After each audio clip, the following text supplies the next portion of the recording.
Disclaimer. We are regular guys who love to talk Bone Thugs and Harmony. We do not represent Bone Thugs or any Bone affiliate. We are also not Bone Thugs experts. The views and information you hear in this podcast may be based on personal opinion. Please feel free to leave corrections and clarifying information in the comments. And enjoy.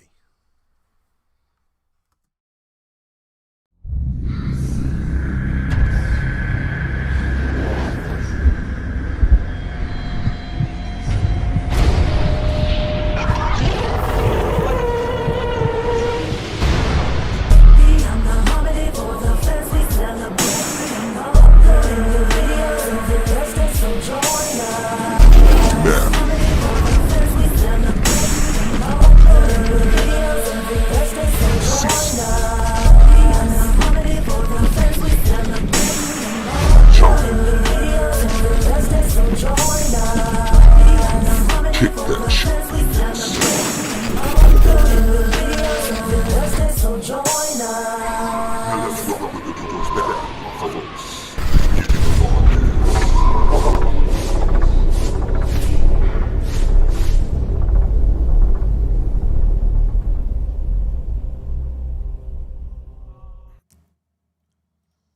What's up, y'all? It's Cecil West, Beyond the Harmony, beyondtheharmony.com, back again with the one and only Jonathan, the bookkeeping accountant, Lippy. And he is the co-host and coast to coasting come up creeper, never sour, always sweeter, ladies and gentlemen. I am Matthew Weaver. And this is Beyond the Harmony Live, the number one undisputed, undefeated Bone Thug podcast in the world. Back again, in the house again. You know that's some old dilated people shit. Look, I got K Chill's name still on here from before. Let's fix that. Yeah, man, back. We got this episode in. This is a little earlier than I thought we were going to do one, but ever since California, I'm like, bro, we got so much shit to do. If we got a free minute, let's make it happen. Yeah, were we live last week telling the story? Or was that 2 weeks ago? My time is just gone, man. The epic July. Two weeks ago? Yeah, it was two, but there's just so much to do right now. There's no way. Like, we have to pick what we're doing, you know? Yeah. It's hard. I don't like that discussion. Like, what are we going to do? What do we have time to do is not a fun. Yeah. You know? Yeah, no, Yeah, I mean, it's, it's a lot. The word thrown around was it was an epic July. Today's the first of the month, is it? Yeah. I think, yeah. Happy first of the month, everybody. Yeah. Yeah. July, though, bro. How was your July, man? Everybody recovered? Everybody back? I just got I downloaded RC's 130 gigs and got all Matt stuff. Yeah, bro, that's another, like, we want to get to doing a recap. I'm like, man, by the time we do a fucking recap, we'll be back in California. There's just so much shit to do and real life. And, we're doing everything else. We're working the DAT project. I'm working with fucking Lazy Bone, real life stuff. I'm trying to buy a house. I just registered my too expensive vehicle again. So, life be lifing like that. Oh, and it's August 1st. So did K Chills drop, or is it a modified release date? Because I know he's got a bunch going on. Last I talked to him, not the album, but last I talked to him, he was gonna release a single. So that's right. Okay. Yep. Yeah, because he was pushing the album back to try to, he wants to try to make a boom. I've been making some recommendations. I think Eric's been making some recommendations on just, how we can make it happen and maybe get like pre-saves, and I'd love to see it do great. But last I knew, he was releasing a single today. I usually talk to K Chill every couple days. I haven't actually talked to him in a few days. Let's see. I see the God's Plan. We got anything else? K Chill? Yeah, doing too much. Doing too much. That's right. Doing too much is live out there. So make sure y'all go check out. I just checked Spotify. K Chill, Doing Too Much is out there, so I love it. Ordering right now, going to the iTunes store, bro. Oh, you gonna buy? That's a trooper. Still buying them, bro. Yeah. Dog, I'm buying all K Chill stuff. I'm getting the book too. K Chill. Yeah. Last time it was hard to find him because he was listed as K Chill and Lazy Bone. I think he fixed that. Okay. Yeah, I think it's at least fixed on Spotify. I just want to make sure too, everything sounds good. I haven't seen anybody complain, so hopefully everything sounds good. Couple things that we wanted to cover. Couple things we want to cover. Dat tape update. I think I've pretty much I've ripped most of the DATs. There's a couple like random ones I didn't rip. There's one that's just one they use for live. It doesn't sound like anything special. I'll release it obviously, but like nothing special there. There's one that had like 4 songs on it. They're just album versions. It was like 2 Flesh songs, 2 Busy songs. It's super fucking random that they're together. There was nothing different about them. There's one that has We Ain't Said No Names, and it's the album version, and then all the rest of it is like a fucking weird just like different little recordings of this Romeo song. So there's that too. And then there's the Poetic Hustlers one. We figured out that's just instrumentals. And everything else is great. Graveyard Shift. So yeah, so I'm in the middle of just getting everything done. Those random ones I still gotta rip. There was a couple issues that me and AOW Zone got worked out.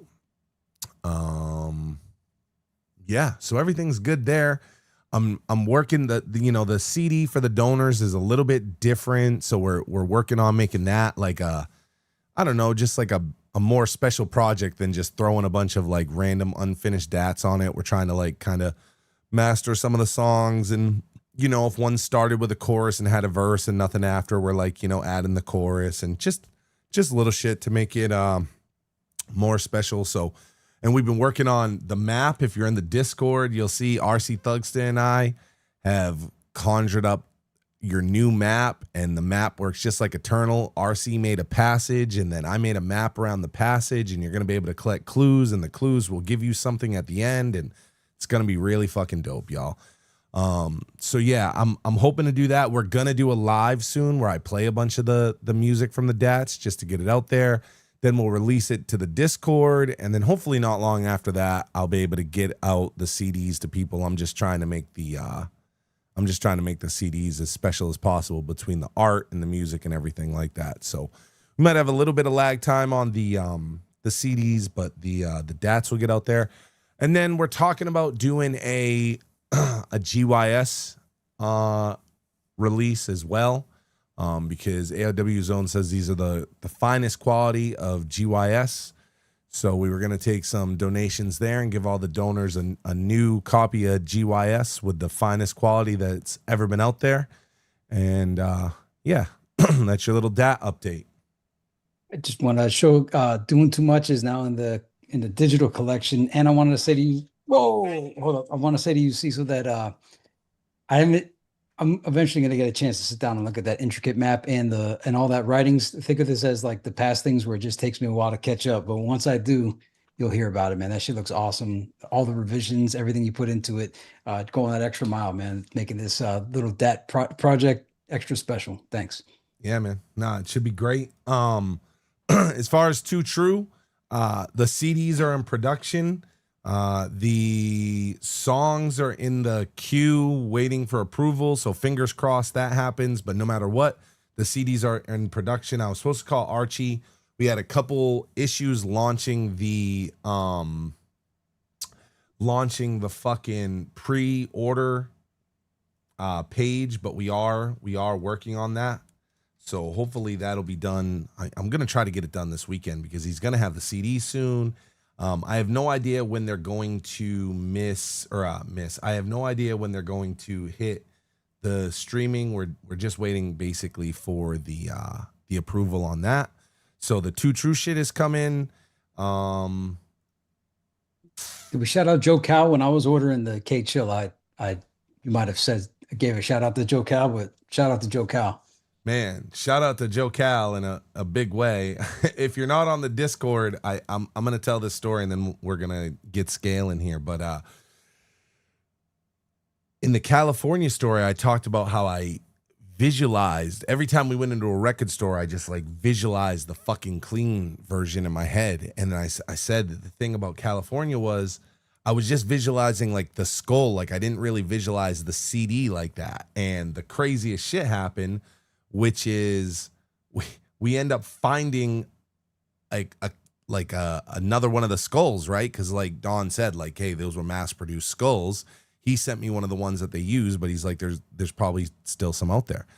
And RC and I are walking through the thing, and RC goes, yo, Cecil, look at this. And it's a fucking skull from the fucking clean. And I was like, man. So I buy that for RC, and I realized, oh, bro, you visualized the skull, but you didn't visualize the CD. And so, but I wasn't mad, you know. I wasn't mad. I felt okay about it, you know. RC got a skull, and you know, I wasn't mad, and I was like, yeah, you know, the power of the secret or whatever you want to call it worked, and I just wasn't specific enough. You know, you ever seen one of those movies where they like, you know, the genie and they ask for a wish and they get the wish and they're like, that's not what I wanted, and the genie's like, that's what you asked for. He should have been more specific, motherfucker. And that's kind of what happened. So fast forward, Joe Cal hits me up and he goes, yeah, I just hit the mother load.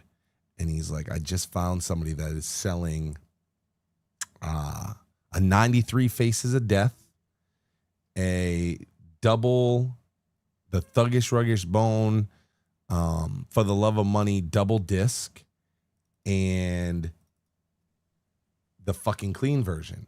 He's like, I got the fucking clean version for you, or I should. And I was like, oh shit, like, you know, what's it gonna, you know, what's the ticket on it, right? Like, let me know, like, what's the price? And he's like, nah. He's like, I'm gonna give that to you. He goes, that's for you. I appreciate you. And I was so blown the fuck away by that. I've had Bone fans and Beyond the Harmony listeners and even people on the show, you know, I've had them all give me stuff. You know, the skulls and, you know, just all kinds of cool shit. Back in the day, Frank DNA Level C sending me the poster I had as a kid. And it's like, everybody always shows so much love on Beyond the Harmony. And, I don't know. That's just something that I've always kind of wanted. I think everybody always kind of want it. Eli, maybe it's not the Thuggish Ruggish Bone. What the fuck is it? It's the double disc everybody always wants. I thought it was Thuggish Ruggish Bone and For the Love of Money, but maybe it's something else. No, I think that's what it was. Oh, okay. That's what it was. But yeah, man, that's just something. I mean, I think all collectors want that fucking clean version. It's something I've always wanted, but it's so hard to get. And when somebody gets it, I mean, y'all saw it go on eBay for $1,000. I have no idea what Joe Cal paid for any of these CDs. He wouldn't tell me, but he was like, "You getting it, Cecil?" And he sent it to me. And let me tell you what's crazy. It was supposed to come in today, and I saw it hit my post office 1 hour before they closed. And I sat there and I thought about it, and I was like, should you go get it today, or should you wait till the first of the month? What is more epic, attaching it to your already epic July or making it a first of the month? And I was like, oh, I got to attach it to July. I was visualizing it in July. But I was like, maybe the post office still won't give it to me. And I went there and I was like, yeah, you know, I was trying to pick it up. I know it just hit, you know, it's all good if I can't. And he goes, you know, what's the tracking or whatever? And I give it to him and I give him the address. And he's like, I went back and he's like, it's literally the first box I touched. So here you go. Wow. And meant to be. Yeah. And when I say this is like a mint condition fucking clean, crazy.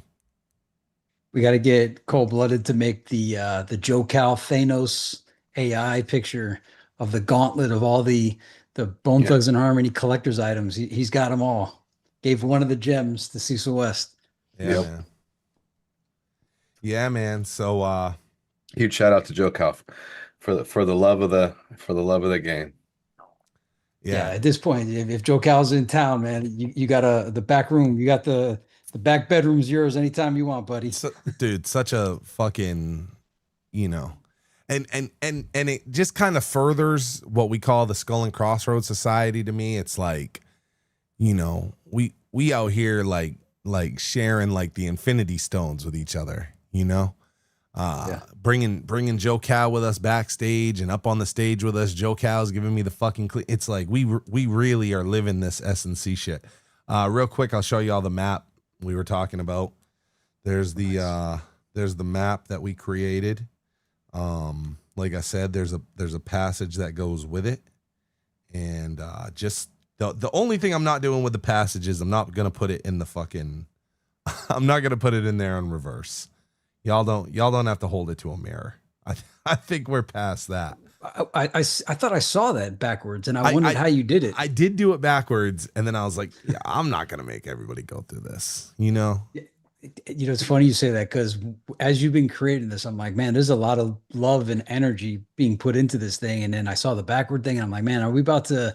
We just it feels like we just closed up the Ouija curse of Eternal, and then just, you know, just the way nature goes, as one thing closes, a new one opens. So I'll leave that to your spirit to figure out what you want to do there. But don't think I didn't think about that. Yeah, nah, I was like, we don't have to we don't gotta put it in a mirror and do all that silly shit, you know. We're fucking grown-ups. But everything else, and our shit is very heaven sent. So that's right. Actually, this is the positive curse. This is the blessing curse. It's not a curse. What's the opposite of a curse? A blessing. Yeah. No, ours is. I took out all the, you know, the suppress, repent ass words, and I've changed a lot of the words to positive stuff. So that's that's the map. It's beautiful. Yeah, we'll come. Every time I thought you were done, it's like, oh, this is complicated. Like, this is Cecil level, and then you'd like add more. Yeah. Well, dude, every time. Oh yeah, I wasn't surprised. Yeah.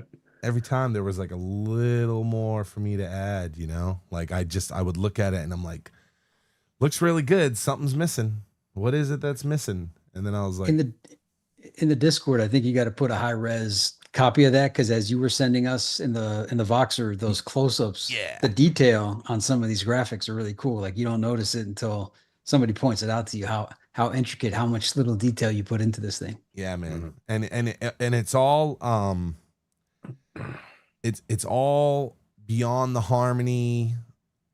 Not all of it, but it's like 90% beyond the harmony shit. There's some regular bone shit mixed in there, obviously, but it's 90% beyond the harmony topics, or beyond the harmony guests. The streets are all named after, you know, people connected to us.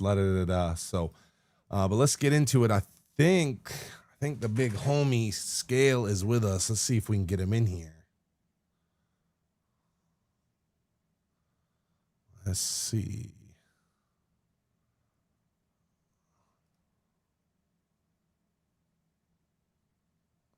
All right, Skail, you with me? Yeah, you hear me? There he is. What's up, brother? How are you? Oh, man, shit, chilling, man. How you doing, Cecil? Oh, I'm good, brother. Man, me and you have been talking about doing this for literal years. We've been talking about it, right? Yeah, for sure, man, for sure. Hey, man. I don't even... How did we ever even... was it a Facebook comment? How did we ever get in touch with each other? Well, you know, I've been following your channel for a minute, man, you know, because I'm part of the family. So I think it was Majesty, y'all know him as Majesty. I think it was his interview when y'all was mentioning something about a lot of 7 Sign members was dead and gone or whatever, you know. And then I got in the comments and was like, well, no, I ain't dead and gone. I'm still here. Yeah. You know what I'm saying? Yeah, and you commented back to me, that's how it started. Yeah, bro. No, that's great. Yeah, anytime someone's in the comments like that, and you know, I knew immediately when I saw. So yeah, man. And you and I have talked about it for so long. I mean, I've hit you up at random times asking questions, and you know, we've always kind of kicked this around. So welcome. It's been a long time, but if you've been paying attention this season, we've had a great season. This is a great season for you to be a part of. So I'm glad that we got you on here, and I think that we're going to we're going to uncover a lot of stuff, bro, because there hasn't been interviews with you. There's not a lot of information, but you know, you actually got a really dope story that connects to the whole family tree. So I think we jump right in. Yeah, man, I'm definitely, got a lot, stories about the family, man. The family is huge, man. It's huge. Yeah. Well, dude, let's start at the beginning, just where there's, such little information about you. We'll kind of start at some basic stuffs, but like, can you tell are you from Cleveland or what's the roots for you? Yeah, I'm from Cleveland. Yeah. I ain't from St. Clair though. So, a lot of the original Mo Thug members is from St. Clair, but I'm from the whole totally different part of town. Yeah. What part of Cleveland are you? I'm from 93rd, man, like Kinsman area. You know what I'm saying?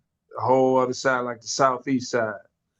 I think I might be wrong, but I kind of remember some of the guys that were around GYS talking about that area, some of the graveyard shift like affiliates and shit like that. So, okay.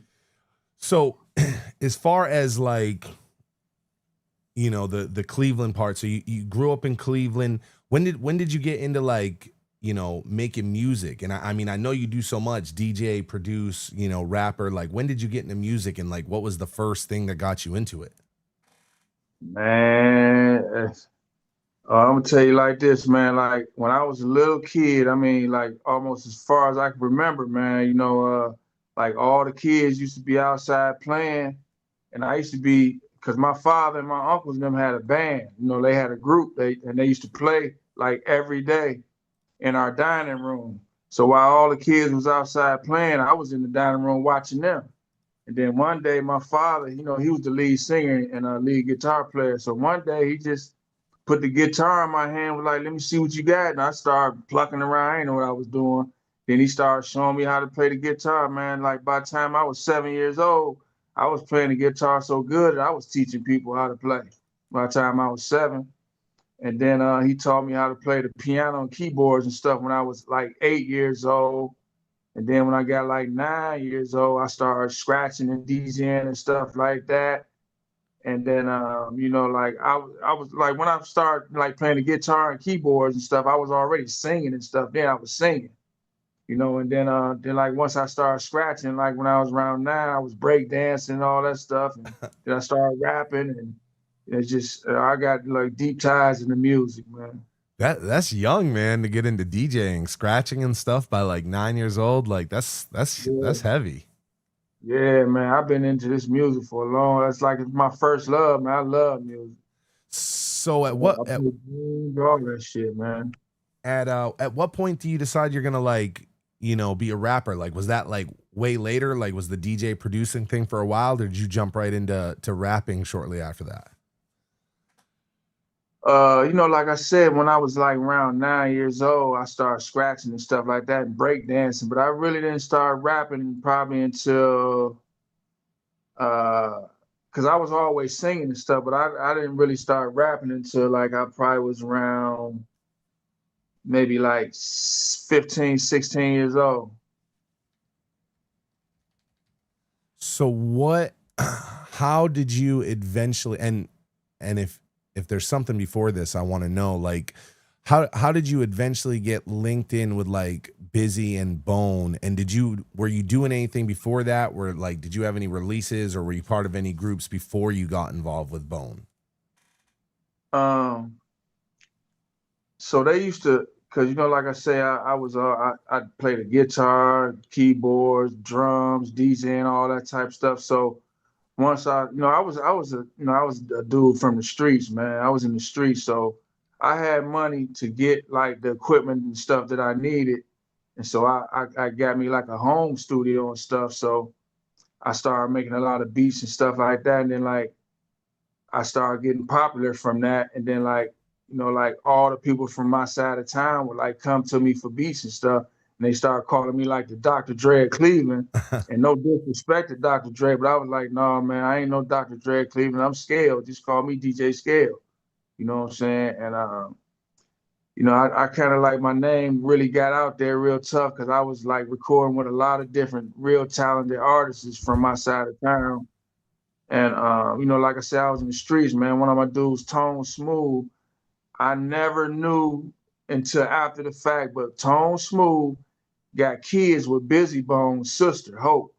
They got kids together, but I never knew this. And Tone Smooth was like a dude in the hood that everybody would always go over his house.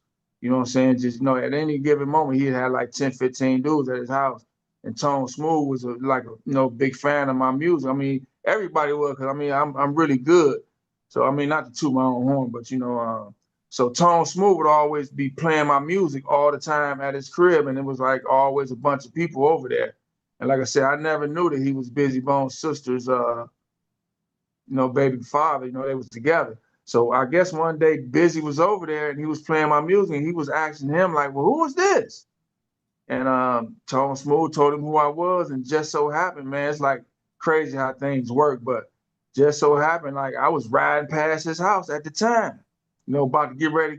I was in the street, man, real tough, so I was getting ready to go bust some moves, and Tone Smooth, he flagged me down, and I was like, hey, Tone, man, I'm on a mission right now. I really ain't got time right now. He was like, no, man, somebody want to holler at you. I say, Tone, man, I got some heavy shit on me. I'm about to drop off. He like, man, Skail, man, just give me 1 minute. Somebody want to holler at you.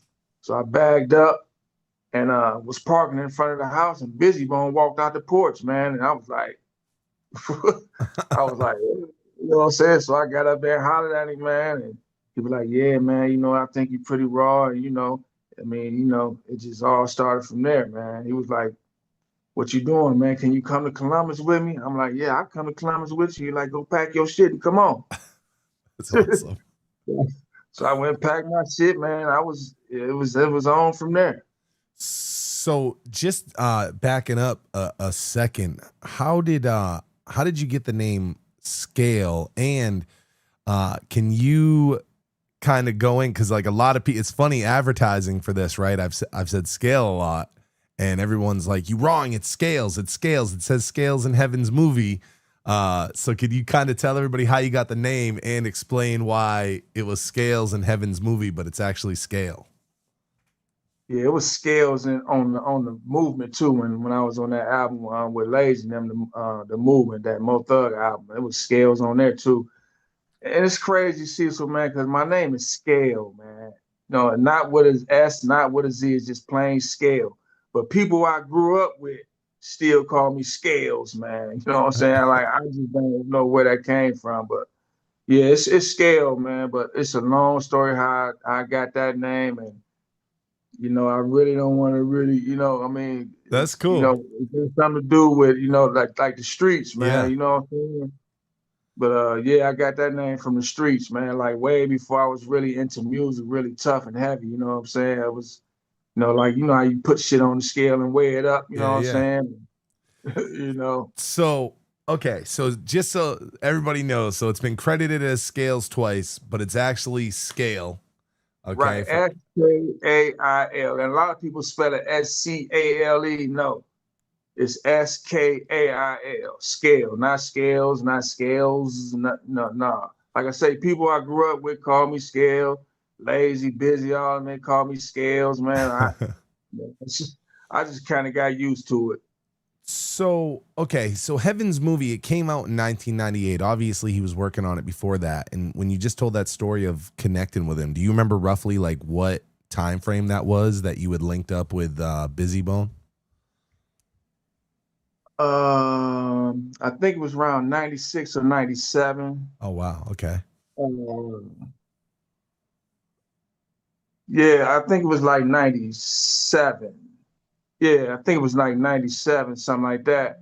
And but like I say, Cecil, man, I'm from the trenches, man, like the gutter streets, man, doing gutter street shit. But when I hooked up and became an official member of the family, I left all that alone, but I was still toting pistols, you know what I'm saying? Because that's just, you know what I'm saying? Like, you really can't be in these streets without having no gun or no pistol or nothing, you know what I'm saying? And I got caught with the pistol, man, was fighting, you know what I'm saying, some court cases, man, and, fighting that case, man, trying to stay free, man. And when they was recording that Heaven's Movie album, that's why I really wasn't featured on it, because I was in court.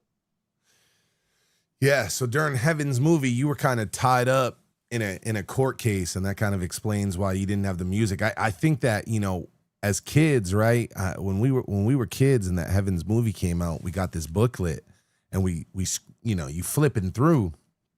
There's all these people in it, you know, Capo's in it, Nina Ross is in it, Big B's in it, and then you get, you know, to Scale, and you're like, bro, you know, everybody is Seven Sign look cool as hell, right? Because we was used to the Mo Thugs aesthetics, and the Mo Thugs were cool, but like the Seven Sign motherfuckers had a totally different vibe, right? It's like when we saw your picture, it's like you was decked out in like the dress vest and the hair pulled back with a cigar. I was like, bro, what the fuck is going on here? Like Seven Sign was some like really different shit for us, but there wasn't a lot of the music. They had you know, Majesty was on the Heavens movie a little bit, but you did end up doing like a lot of music though, right? Like as far as you know, stuff that you were doing with Busy. I know that you were heavy in the production piece, and when you and I were off the phone or on the phone off the show, I'd asked you that there's a track on a little snippet. There's a little snippet tape that came out before Heaven's movie. At the end of it, there's a little interview between Q Loco and Busy Bone, and it's called the Diamond Mine Studio. And you're actually on the track that's playing in the background, and you told me some cool shit about the Diamond Mine. Yeah, because, you know, like I say, I met Busy in like 97, man. That was way before the Heaven's movie album came out. And like we was like in the studio literally every night, man. So like I done produced over like 2,000 songs for Seven Sign, man. Like Busy Bone and all the Seven Sign members, I was producing most of those tracks. Because like when I came a part of the family, I was the head producer down there at Seven Sign in Columbus. You know what I'm saying? It was a guy named Eddie B from Detroit. Before I got there, he was the head producer. But when I came on, I kind of took that slot. And yeah, I got like over 2,000 songs, man, that I produced for them, man. And Just like Busy and all like the Seven Sign artists and stuff, like you were producing for everybody. Yep. Do you think was there like a goal, you think, to like do like Seven Sign compilations the way Mo Thugs was doing Mo Thug compilations? Well, the plan was Mr. Majesty was gonna be the first out the gate to come out with a solo album, you know, and then if I'm not mistaken, Lil Hitler Capo Confucius, man, rest in peace, you know, he was gonna be second if I'm not mistaken. And I'm not really sure, because like we had some real talent, man, in that first wave of like the original Seven Sign member. I mean, some serious talent, man, because like, man, Lil Hitler, man, rest in peace, Lil Hitler, man. That, man, he was the Eminem before Eminem. You know what I'm saying? That dude cold on that mic, man. He was super, man. Busy had some talent on Seven Sign. I mean, some real talent, man. And this is something that a lot of people probably don't know, that'd probably be interested in. Remember when Cash Money first came out and got that $30 million deal from Universal? Oh, yeah. So it was on the table for, Busy was, supposed to get that deal. It was going to be, we would have had that deal, but it was up to Birdman or either Busy, you know what I'm saying? It was, getting, that deal was up on the table for. Holy shit. Yeah, man. Birdman got the deal, man. It's really hard to say this, man, but you know how Busy wasn't really showing up for a lot of interviews with the group, and not doing videos and stuff with the group. So he kind of, I don't know if he burned bridges with the industry or just kind of like didn't really get a good look with the industry on as far as business wise. But I think that's why we didn't get that deal, because we had some serious talent on Seven Sign, man. I mean, serious, because Mr. Majesty, man, he was like ahead of his time lyrically, man. You know what I'm saying? Like, we had some serious talent, man, on Seven Sign, man. Serious talent, man. Yeah, man. So Mr. Majesty was going to be the first out the gate, then Lil Hitler was going to be the second, and I'm not sure really who was going to be third or fourth or whatever, but we had a lot of music, man. A lot of music recorded.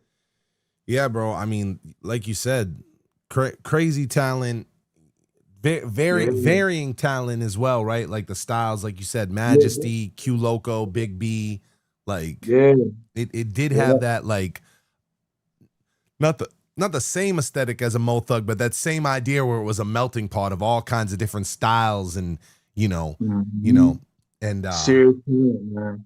yeah, you had Yeah, mentioned the busy thing, and you are right. Like somewhere in the 97, 98 range, he really distanced himself from Ruthless, and he got like, you know, real mysterious and kind of quiet in interviews and stuff like that. Like what was his vibe around you guys though? I assume like real different than he was in like interviews and shit. Well, his vibe was up with us was, man, like work, work, work, work, work, work, work, work, work. Let's get this done. You know what I'm saying? Let's get this done. You know what I'm saying? And so that's what we were doing. Because like I say, we was in the studio every night, man. And then we wasn't in the studio, we was on the stage performing. You know, so it was like, you know, we was just cranking out hits, cranking out. I can't say hits because none really came out. But man, we got some. If that shit would have came out, man, we had some serious shit, man. Some serious, like I can say, man, Lil Hitler was Eminem before Eminem, man. That boy was raw on that mic, man. I mean raw, super raw. And then like Mr. Majesty, man, was like ahead of his time, man, lyrically, man. You know, he was saying some shit that motherfuckers ain't never even heard, man. Oh, yeah. Like, Wild. it was some serious talent on Seven Sign, man. And I ain't trying to toot my own horn, but you know, when I first came on, Busy told everybody that I was gonna be like the crazy bone of Seven Sign. You know what I'm saying? Because like I'm real versatile. Like I said, I've been singing since I was like 6, 7 years old. So I sing, rap, I play all multiple instruments, all that shit. DJ, scratch, break dance, I do all that shit, man.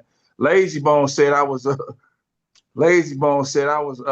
rapper / producer / henchman.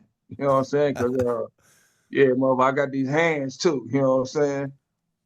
So Yeah, man. you had said you were doing shows and everything with Busy. So were you out in California and stuff with him, or like were you traveling with him, or was it mostly like the local ones? Yeah, we was on the road, man. We was on the road all the time. You know what I'm saying? We was always on the road. And like I say, if we wasn't recording in the studio, we was on the road. I just want to go back real quick to you had mentioned producing those like 2000 songs and everything with all the Seven Sign guys, and I had mentioned Diamond Mine, and the only thing that and other fans may know, I never claimed to know all the Bone stuff, but the only thing I'd ever known about Diamond Mine was that little interview. I didn't even know if it was a real thing or just what they decided to call that little skit him and Q Loco did. But you said that was a real studio and everything that you guys worked out of. Yeah, we was there, man. Like before Diamond Mine, we worked out of a studio called Music Hall in Columbus. Like when I first came to the family, that's where we was at. We was at Music Hall, you know. And then after that, it was Diamond Mine. But we did most of the stuff in Diamond Mine studio. And where was that at, the Diamond Mine? Yeah, I was in Columbus too. Oh, crazy. Yeah, Okay. Yeah.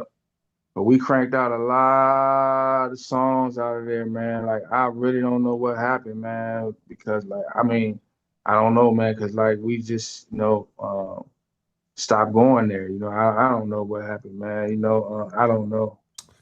So I know you were in I'm trying to put together the timeline. I know during my Majesty interview, he had said that he was out in Cali, and he was around during the Notorious Thugs recording. Is that like when you were in the middle of your court case, or like around that time frame? Do you think were you around them during that time?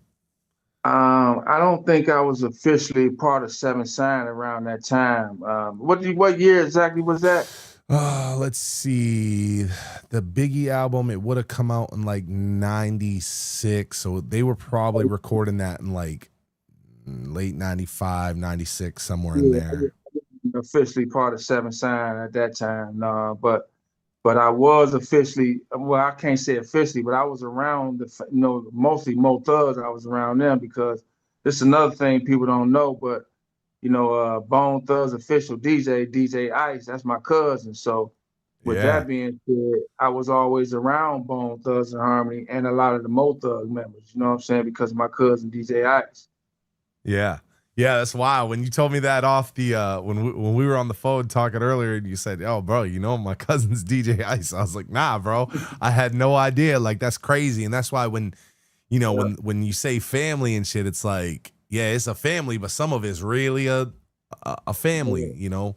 And yeah, man, that's so crazy that's kind of like, you know, that puts you around them like that. But like Ice wasn't what got you like in it like that. Like it sounds like you still worked your way into it. I wouldn't even really say work my way in, because like I say, man, I was on my way to go drop off a big package of dope, man. You know what I'm saying? My dude Yeah. Tone, he was like, hey, Scale, come here. I'm like, man, I can't. Then that's how I met Busy, you know what I'm saying? My dude Tone Smooth locked that in for me, man. But like I say, Ice had me around him because like me and Ice, we always stayed in the same house, you know what I'm saying? And so Bone would be at the house. So I had already met them. And then like Ice would have me like with him at shows, you know what I'm saying? I would be at shows with him and stuff, you know what I'm saying? Like almost like a roadie or something, you know what I'm saying? Helping him carrying the Yeah. equipment in and setting equipment up and all that type of stuff. So I was at a lot of them shows and met a lot of the Bone Thugs and Mo Thug artists before I was officially a member. Ice already had me around them. So they had already knew me and knew who I was, you know what I'm saying? But my dude Tone Smooth officially put it together with me meeting Busy and becoming a part of Seven Sign. Yeah. Yeah, man. That's crazy. And it's crazy how like every time like I talk to somebody about Seven Sign and you know, for obvious reasons, there's such limited Seven Sign information out there, right? I mean, I think from the original lineup, the only people that I can think of, you know, Q Loco's still here. He just got out of jail. Majesty's still here. You're still here. And then, you know, there's guys like Mike, you know, Mike Smooth was involved with Seven Sign. He's still here. Menensky, you know, was affiliated and stuff with all the Bone guys, right? But there's not many of the Seven Sign guys left to tell it. Somebody people always ask about, and I was curious if you had any sort of relationship with him, because I know it was kind of, you know, these timelines don't all overlap. But Nina Ross is somebody that the Bone fans always talk about, always ask about. Some of her songs with Busy have leaked out over time, but we never really heard much about her. Did you know her? Did you do any music with her or anything like that? Yeah, me and Nina Ross, we became, rest in peace, man, Nina, man. That was my motherfucking girl, man. She was real. Me and her became really, 'cause like I say, man, it was like a family, man. You know, I mean, like a real family, man. Like when I first came in, you know, a few people, maybe like Majesty, man, and Lil Hitler, and not really so much Nina, but you know, like, you know how people, hey, man, this is my brother, this is my friend, this is my friend. Who is you? You know what I'm saying? Especially as me being introduced as, hey, this is gonna be the crazy bonus of Seven Signs. So it was kind of like, what? Well, what you mean? You know, so my entrance to the family was a little bit rough and not kind of turbulent, but after it's all said and done, it's all love, and I got a lot of love for the family, man. You know, it's all love, man. But yeah, me and Nina Ross, man, we became really tight and cool, man, because like she was from Cleveland too.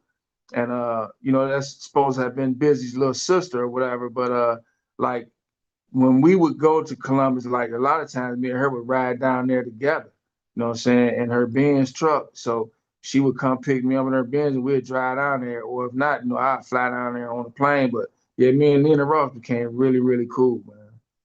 Real cool. She was cool and she was really talented, man. She was a producer and artist. She sang and rapped. She was cold, man, on that mic, man. I mean, man, she was cold, man. Yeah. Good person too, man. Yeah, man. Nah, like you said, so much talent over there. It's really unfortunate that we didn't get to experience all that as fans. Yeah. Yeah. She had some cold songs, man. I mean, she was really tight on that mic, man. She laid it down on that mic, man. You know, she laid it down on that mic, man. What was your relationship as far as like, you know, you kind of touched on Capo, you mentioned Majesty, like how about like you and Q Loco? Q Loco was obviously very tight, still very tight with Busy Bone to this day now that he's out. What was your relationship with Loco? Man, Loco, that was my motherfucking dude, man. I mean, like, when I first came down, like I say, man, a few people gave me a little bit of turbulence, you know what I'm saying? Because, like, hey, this is my dude, Busy Bone. Who is you? You know, that type of deal.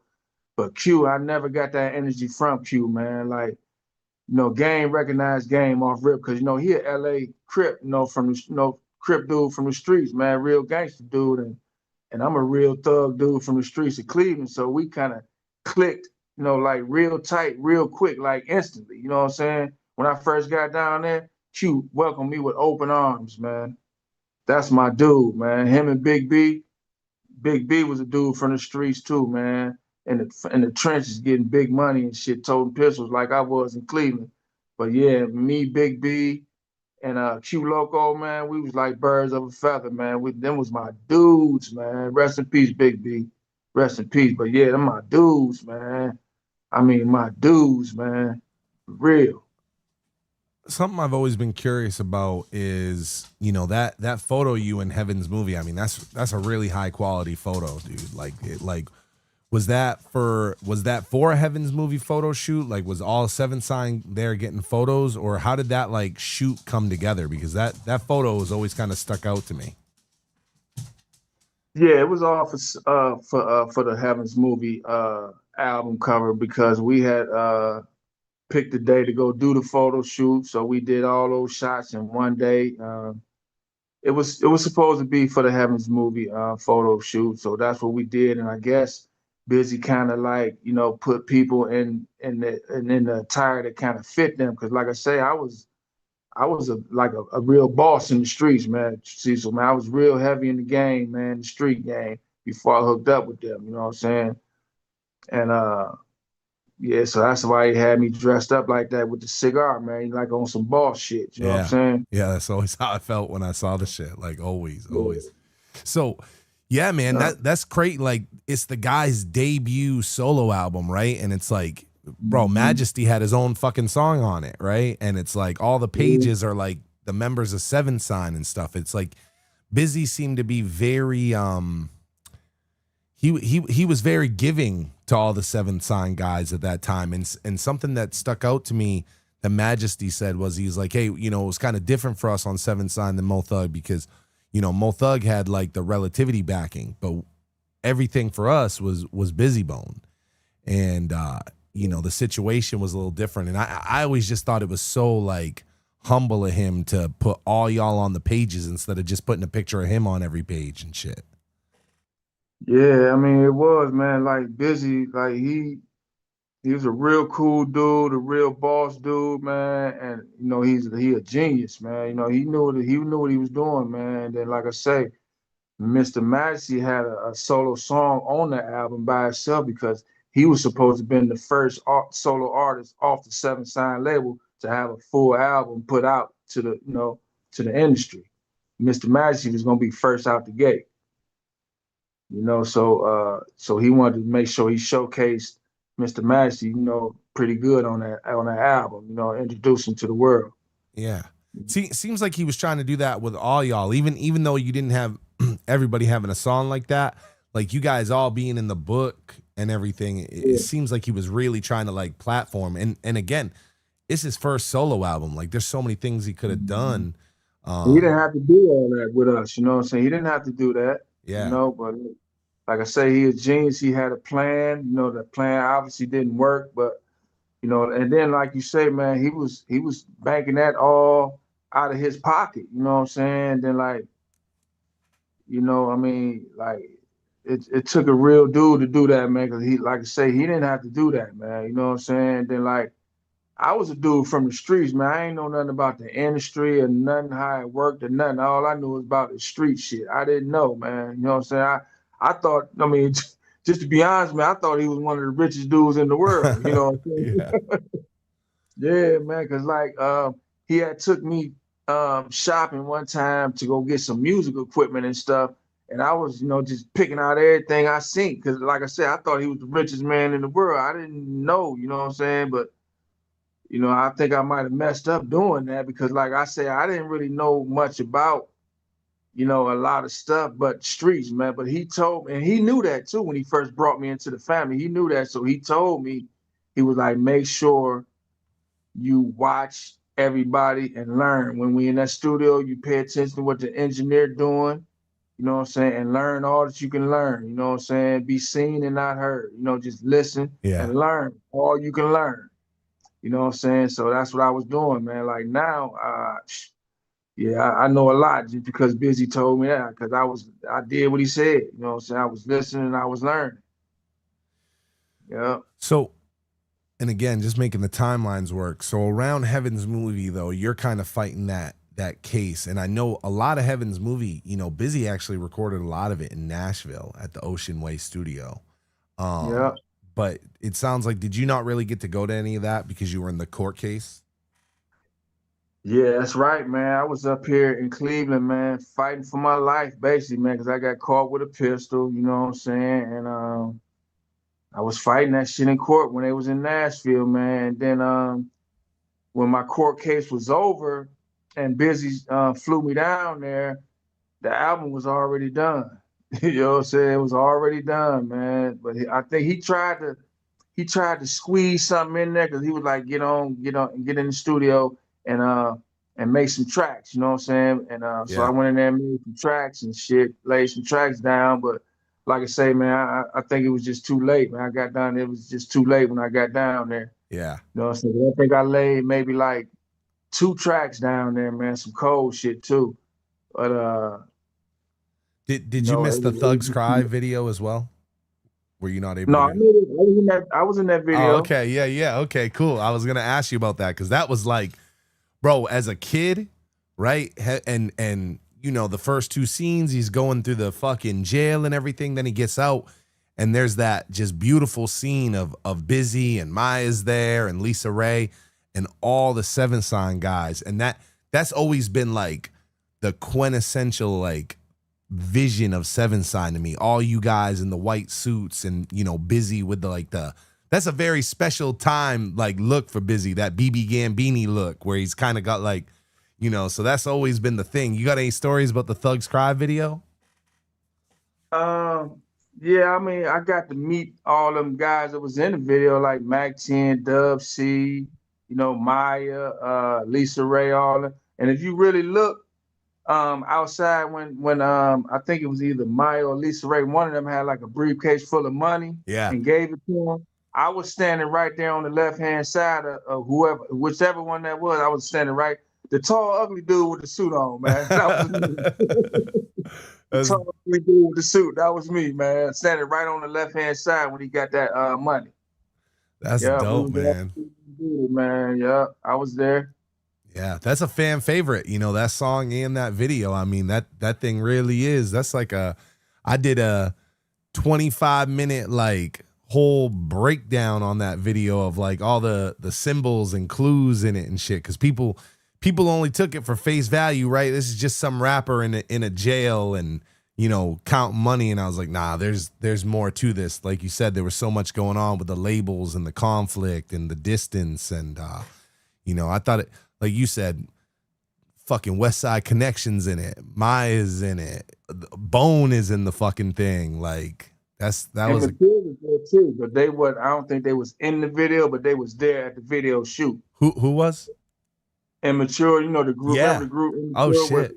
Yeah. Yeah, they was there too. Yeah, man. Yeah, they love Busy, and he was fucking with them right around that time. Give Up the Ghost and all that. Like, and they wasn't in the video, but they was there. Yeah, I think the same dude that did Give Up the Ghost did the Thugs Cry video, and he was really. That's probably why they was there.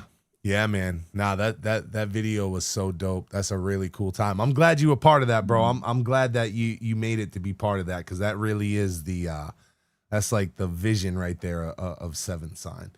I was gonna ask you about, and you probably haven't seen the art in a while, but there's a page inside of Heaven's Movie, and Big B is he's crouched down in front of a tombstone in it, and on top of it, it lists a bunch of. It says 7 Sign members. And I was just going to ask you about any of the members to see if you remembered any of them or, you know, knew who any of them were. Yeah, I know all the original 7 Sign members, man. There was one in there listed as Toy, and then it said Toye. Oh yeah, Toy. She was a rapper from Cleveland too. Yeah, she was from Cleveland too. She was pretty cold on that mic too. Yeah. she wasn't really around really that much though. I don't really know why, whatever, but I mean, he had a full roster. But yeah, I knew Toy. Okay. And then there was You know, one listed as Wheezy. yeah, Weezy. She was like a singer, a female singer, and I'm not sure where she was from, but I think she was from Columbus. Okay, so Yeah, there was a she bunch of singer. girls on Seven Sign then. I mean, Nina Ross, Toy, Wheezy. Mm-hmm. And then you would mention Eddie B. Eddie B was a Detroit producer. He was listed in there. Yeah, yep. Eddie B from Detroit. He was a producer. He was mainly a producer. He didn't rap or sing or nothing. He was just a producer. And then there was on there was Neil Rain. Neil Rain, yeah, Neil. He was a producer too, but I think I might have met him like once, and I never really knew he was really like a Seven Sign member. I mean, I guess he was if he was on that roster, Right. but I think I might have met him maybe once. Yeah, and I'm not really sure. I don't think he rapped or sang or nothing like that, but he was a producer though. Okay. Okay. And then it said, you know what was crazy is it just said Black Hole and then it said Menensky Tribe. And of course, there was a group, the Black Hole of Watts, that Menensky was in. I assume that's what it's referencing is Menensky and Black Hole of Watts. Yeah, so all right, this list you talking about, is that the Seven Sign member list or is that like the special thanks or whatever? Like, No, shout out. it says Seven Sign Regime and it lists Majesty, Capo, Q Loco, Yeah, Toy. Because like I said, I never knew Neil was a member of Seven Sign, and I knew Meninsky. I met him a couple of times, but I only met him a couple of times. But I never knew he was official member of Seven Sign. I never knew that.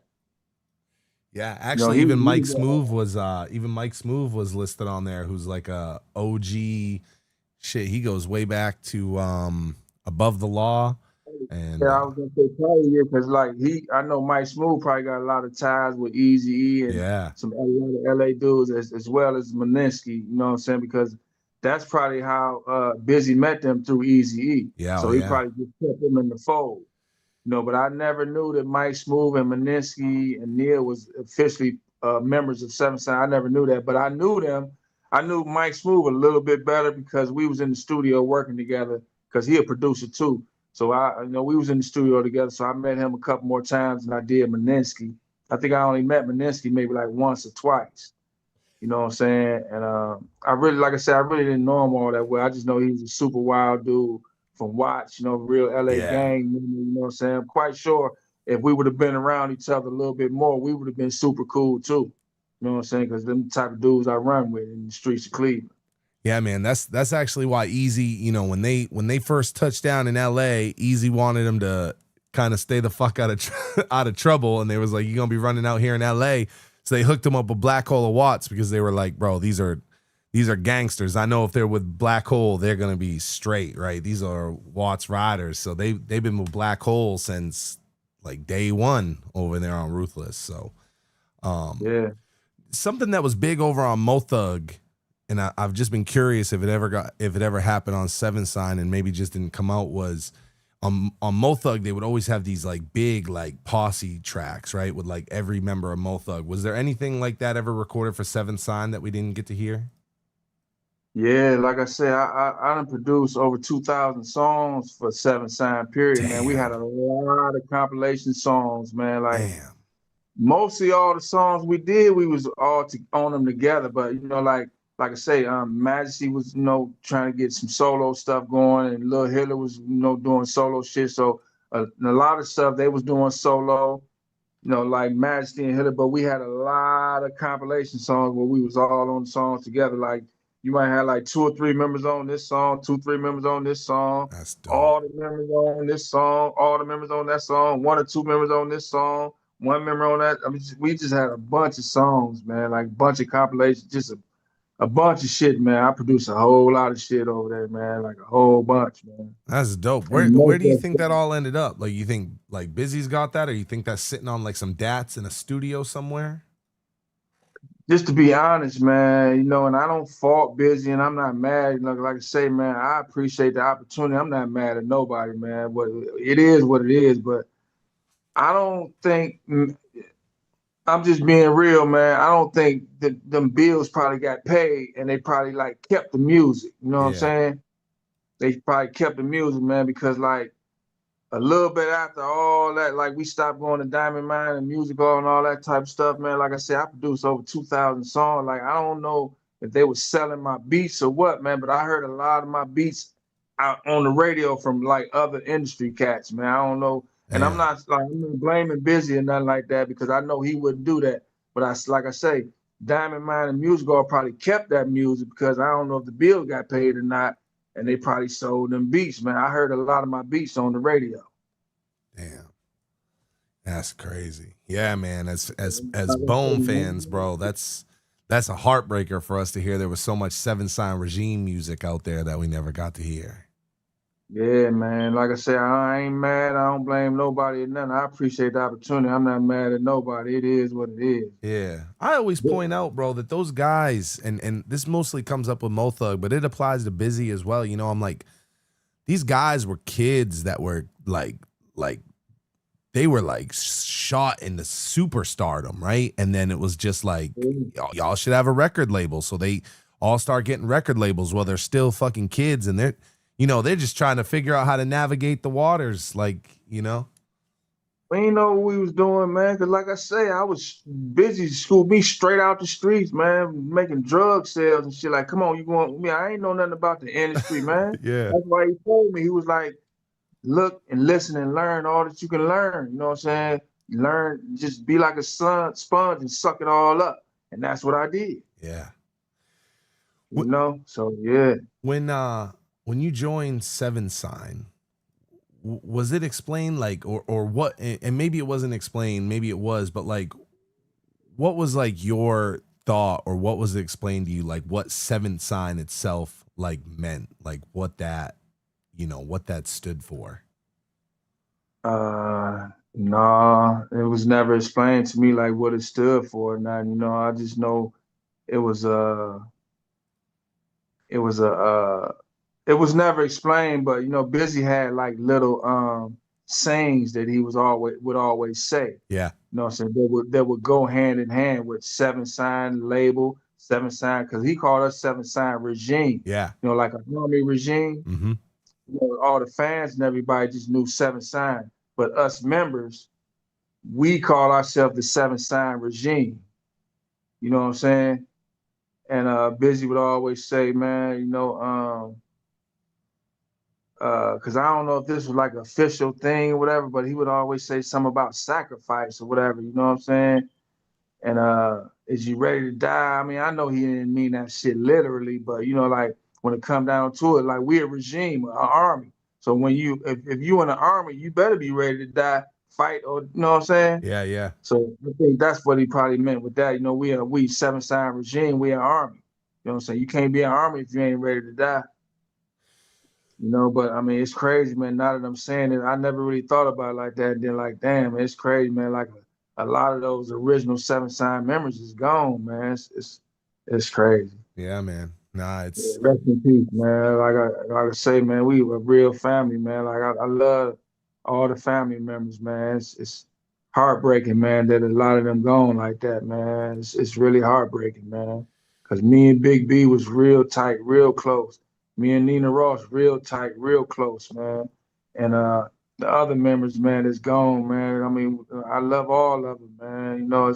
It's real sad thing, man. like you said, a guy like Capo, so much talent. Yeah. Busy always talks about a talent he was, and Big B, we as fans got to hear that, over and over. There were guys too that I don't know if they were necessarily considered, Seven Sign. I know like a guy like Cat Cody, he did a lot with Busy Bone, and then he also fucked with the Mo Thugs and shit. Did you ever have any interactions with Cat Cody?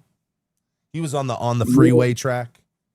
Yeah, Cat Cody was, if I'm not mistaken, I think he was like a more of a Mo Thug. Member. Yeah, he was supposed to be Mo Thug. Yeah. Yeah, but I mean, Cat Cody, man, like I'm just gonna be real with you, man. That's my dude too. Like, yeah, I can't forget about him because like me and him was like super tight too. Yeah. You know what I'm saying? What a talent. And listen, man, Cecil, let me tell you something, man. I thought I was the best producer in the world until I met Cat Cody. You know, that dude cold, man. He cold. I mean, I ain't no hate in my blood nowhere at all, man. I get credit where it's due. That dude is cold. I thought I was the coldest until I met him. That dude cold. When you in the studio with Cat Cody and he putting down some shit, it's like you watching a show. It ain't like you in the studio with somebody. It's like you at a concert watching a show, a performance when he producing, man. He be doing tricks, and you know how DJs and stuff be doing tricks on the turntables and all that shit. All that shit. Cat Cody do all that shit while he producing. Yeah, I've always heard like everybody, you know, that I've ever taught, Too True, Archie, everybody's always said like Cat Cody was such a talent, could sing, could produce. They were like, if that motherfucker wanted to rap, he would rap. Like, man, for my money, I'm putting my money on Cat Cody, the best producer in the world, man. Bro, you know what I'm saying? I don't know what he doing now, what, because like, you know, like certain producers, you can hear their signature in songs, you know what I'm saying? Now, I don't know exactly for sure what he officially did, but I done heard his signature on some stuff, you know what I'm saying? So I'm quite sure he probably, you know, like probably got out there and put some, you know, some shit out with some other artists, because I done heard it sitting, but the dude was cold, man. I mean, I can't say was, but he one of the coldest to ever do it, man, for my money. Bro, Majesty, Scale, I found so many people, right? Cat Cody is so elusive, but I'm going to find him someday. Everybody comes around, I'm going to find him. Hey, let me tell you something, man. Be careful, man, trying to look for Cat Cody, because listen, he got a twin brother, and his twin brother's name is Black. So I call them the Black Cat twins. And I never knew he had a twin, right? So I was going to court for some shit, and I seen Black, and I thought it was Cat, because like I said, I didn't know he had a twin. So I thought it was Cat. And I'm like, oh, what's up, man? What's happening? Because, you know, this is my dude. And so Black, he didn't know me from a can of paint, but he played the game. You know what I'm saying? I thought he was Cat, and he played like he was Cat. And man, we kicked it almost every day for about a week, man. And I thought he was Cat. And he took me over to his crib one day. He was like, "Skail, I'm about to take you over to the crib, man. And you know, we're gonna go over there, man, and put some shit together, man. I got some keyboards and shit over there. We're gonna put some shit together." So when he took me over there, Cat was sitting at the keyboard. I'm looking like, hey, y'all. I said, man, what the? So when I seen Cat, I knew he was Cat. And I knew the dude I was kicking with for a week wasn't him. I'm like, man, who was you? It was crazy, man. But like, yeah, we all became, I mean, Black, he a cool dude, man. Like, and he got all the same skills like Cat Cody. They both cold as hell. Wow. Both of them cold as hell. I gotta find him, man. I gotta find him. He's on my list. He's one of the more elusive ones I haven't been able to find. But like you said, what a fucking talent. You run into Black, you gotta ask him, hey, which one is you, man? Cat or Black? Cause Black will play the game with you. You know what I'm saying? He'll play the game, because I thought he was Cat, man. We was kicking it every day for a week, man. You know, I guess he was filling me out just to see how cool me and Cat was really together. And then I guess once he figured, no, this dude really got love for my brother, let me take him to go see my brother, you know, and that's what he did. That's cool, bro. Hey, maybe I'll find his brother. If I can find his brother after he fucks with me for a week or month, then maybe he'll connect me. Right, he'll take you to him. Yeah. So, all right. So 98, Heaven's Movie, 7 Sign launches. You know, you kind of sound like you got through your court case and everything. So after Heaven's Movie, like at what point, you know, like how long do you continue with Busy Bone and 7 Sign? Because, you know, I know you turned back up around 2003 with Mo Thug. So like at what point does like the 7 Sign thing start to like fizzle out? And then what happened between 7 Sign and Mo Thug? And my phone was ringing and shit, man. Say that last part again. Yeah. So I was just saying, so you know, Heaven's Movie happens, you know, and then, you know, there's a long period of time before I see you pop back up. You pop back up on Mo Thug 4, right? So at like, what was the situation with you and Seven Sign after Heaven's movie? Like, how much longer were you like, you know, doing the Seven Sign thing with Busy, and then what happened between Seven Sign and then Mo Thug 4? Because there's quite a gap there. It's like 98 to 2003. Yeah, man. If I'm not mistaken, we went on that Budweiser Superfest. It was a world tour with a lot of big artists and stuff. Then after that tour, I don't know what happened, man. Like everybody just went home, man. Like, you know, cause like, you know, Busy knew I had kids up here, so you know, I would come and I was on paper, you know, cause like after I had I really can't say I beat that gun case. But you know, Busy paid for that case, you know what I'm saying? Got me probation because like Damn, what a G. anytime I ever got arrested, I went to prison. You know what I'm saying? But I didn't go to prison that time. But I was on paper, so I would always have to come back to Cleveland to go see my PO or whatever, you know what I'm saying, and visit my family, my kids and stuff. And then one time I came to see my PO and visit my family, and it was just a long time before he had sent for me to come back down there, you know what I'm saying? Like my visits down to Columbus and everything would like they would have more and more space in between them, you know what I'm saying? So I was like, man, you know, I got to get back out here and do my thing in the streets, you know what I'm saying? And then one day Lazy was over to the house, you know what I'm saying? And cause you know, like I said, I always kept a home studio and stuff.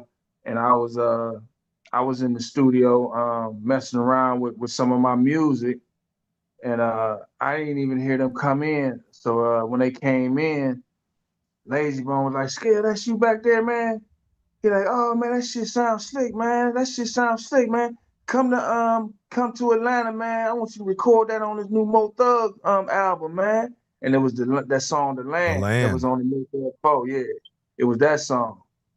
And yeah, man. So that's how that happened, man. Like I had spent a lot of more time at home, and I got back in the streets doing what I know how to do. And Lazy came up there and heard that song, The Land, and had me go down to Atlanta, and we recorded that. You know what I'm saying? And then after that, you know what I'm saying, we went to Miami, stayed in Miami for a while they was working on the Art of War album and stuff, and just kept the ball rolling and stuff, man. But man, Cecil, man, I got so much, man. Y'all ain't heard nothing from me, man. Trust me, bleed when I tell you, man. Like that, man, that Land, man, was like one of the weakest songs. I ain't, trying to downrate the song number, man. I got way more skills and talent than that, man. You know what I'm saying? Cause like I'm real versatile with my music, man. Cause I sing, rap, I can rap fast like them. Cause I mean, but like I say, when I first got introduced to Seven Sign with Busy, he said I was supposed to be the crazy bone of Seven Sign. You know what I'm saying? And I don't think a lot of people didn't really take that. You know what I'm saying? Really easy. I got a little turbulence. You know what I'm saying? Like, oh man, everybody want to be Bone. Everybody want to be Bone. That type of vibe. You know what I'm saying? So like I say, I got a lot of different styles and stuff, you know what I'm saying, that I do. So I didn't even really do my style, like the Bone style that I got. But I ain't even really do that a lot. And I think that kind of like disappointed Busy, you know what I'm saying? And because he wanted me to do that, you know what I'm saying? But like I say, like Mr. Majesty, Hitler was the main ones, really. They wasn't really saying it really to me. They was like, what you call it, like passive aggressive, when we know how you talking in riddles and clues, but they don't really say what you mean. Yeah, yeah. I would hear stuff like that, you know what I'm saying? So, and then like I said, I was new to the family. When I first came in, I was new, so I didn't want to step on no toes and like mess my chances up of being a part of the family. So I just stopped doing that style, you know what I'm saying? But yeah, I got some cold stuff, man. It's like, on the singing side, on the tongue flipping side, like the metaphor side. I mean, I got some cold shit. Cold shit. What was it like? I know you kind of described like it kind of sounds like it was like a little cold getting into like the 7 sign regime until they warmed up to you. What was it like on the Mo Thug side? Because by Mo Thugs 4, you know, the roster had changed a lot, but Scant's there, Felicia's there, Immortal Thugs, Ken Dog. Like, were they more accepting of you, like coming over to Mo Thug, or like what was that like? Well, you know, like I said, I was especially because you were a already 7 sign guy. Like, did they see you as like a 7 sign guy, or like? kind of, but it was no turbulence at all. You know what I'm saying? Because like I say, Ice had already had me around them, so I had already knew a lot of them, and they knew me. I mean, it was no turbulence at all. I fit right in like well with them. You know what I'm saying? I fit right in with them. You know what I'm saying? Like it was all love, no turbulence, no hate, no nothing. You know, just I fit right in with like a glove with them, man. It was all love. You think that's because that was like, I mean, by then, Mo Thugs 4, I mean, that Mo Thugs has always been very heavy, you know, Cleveland artist. But Mo Thugs 4 was definitely like, you know, everybody I just named, right, for the most part is a Cleveland artist, Immortal Thugs, Ken Dog and shit. So, you know, what do you feel like some of the major differences between like a 7 sign versus a Mo Thugs was? Because you're one of the few people that can talk about that was on, you know, both sides of that. Mo Thugs, man, is like mainly a lot of street dudes. That's why I say I fit right in with them because like I'm from the streets, man. So like, you know, I can relate. We related to each other. You know, we was cut from the same cloth. But a lot of them 7 sign dudes, man, the only ones I can really say was really from the hardcore gutter streets, man, out of the original members that I know. Cause like I said, I didn't know Meninsky and Mike Smooth and all them was really official 7 sign members. But like the official 7 sign members that I knew that was really from the street was Q Loco and Big B. The rest of them, I don't know what they was doing before they got into music, but I don't think it was the streets. Did you ever have any sort of conversation or anything with Busy Bone around the time that you were Mo Thug? Like, did he know that you were Mo Thug and on that project? No, I really ain't heard from Busy in so long, man. It's like I ain't heard from him, man. You know, I ain't heard from him, man. You know, like me and I'm still in touch with some of the Mo Thug people, and I was pretty much in touch with a couple of the 7 sign, like Baby Phil, like he was like second generation Mo Thug, you know what I'm saying? But he kind of kept in touch with me for a minute. Baby Phil's you know the man. Like, Black Caesar, I don't know if you ever had any relationship with Black Caesar. He was like second gen. Yeah, I never met him, but me and Baby Phil became real cool and tight. You know, we stayed in touch, you know what I'm saying? He was second gen. We became real cool and tight. And me and Toya, we communicated a little bit, you know what I'm saying? Not really much, but you know what I'm saying? We communicated a little bit. But I'm still in contact with some of the 7 sign members. This another thing too, Cecil, real quick.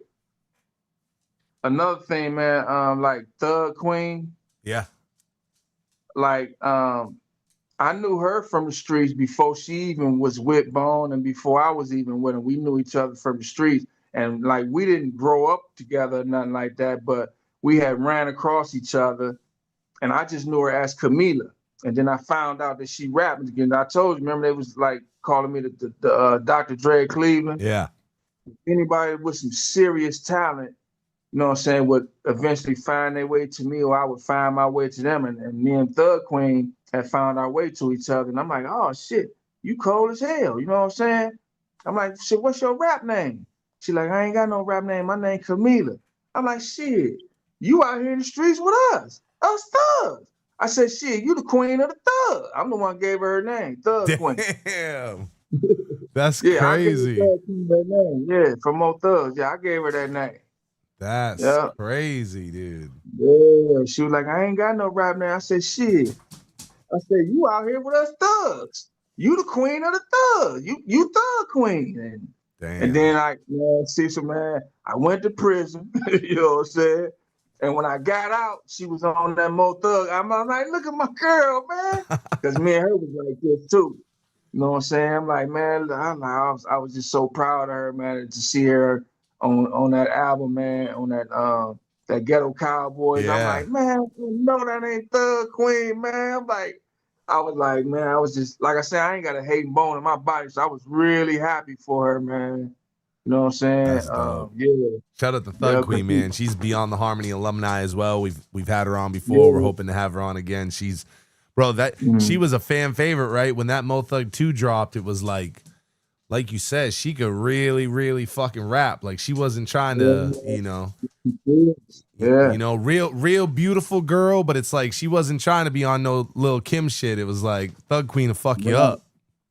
Right. That's why I named her the queen of the thugs. You the thug queen. You know what I'm Yeah. saying? Like you say, she ain't on no Lil Kim talking that sexual shit. She talk about some thug shit like us. Yeah. Hmm. Did y'all do any like there's so much like unknown about the Mo Thug 4 era. Did y'all do any tours or any shows as like the Mo Thug 4 camp? No, because like right after we finished recording that, we went to Miami. We was down in Miami for like a little over a year. We was down in Miami for like a long time, you know what I'm saying?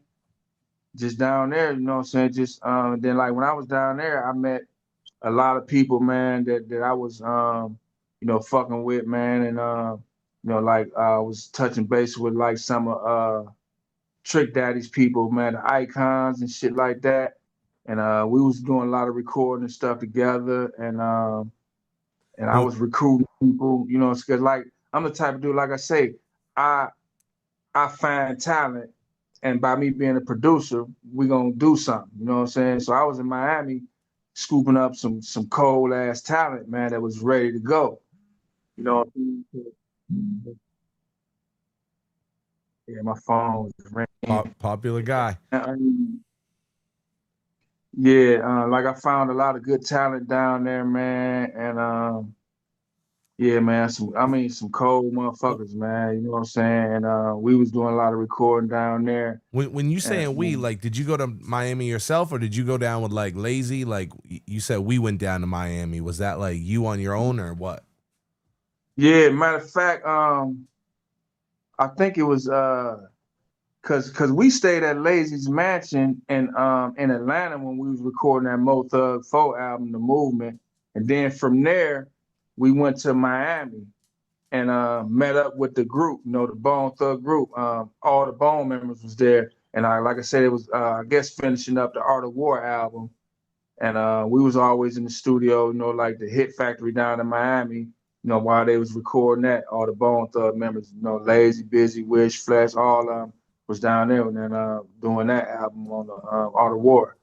And that's what we was doing down there. And then like during that time, that's when I met a lot of other people. And but like I say, man, if I would have knew what I knew now, because we was bumping heads with a lot. Well, I was bumping heads with a lot of big stars and stuff, man. I mean, like a lot of the biggest stars out. I mean, Bone Thug was like the biggest rap group at that time. It was the biggest.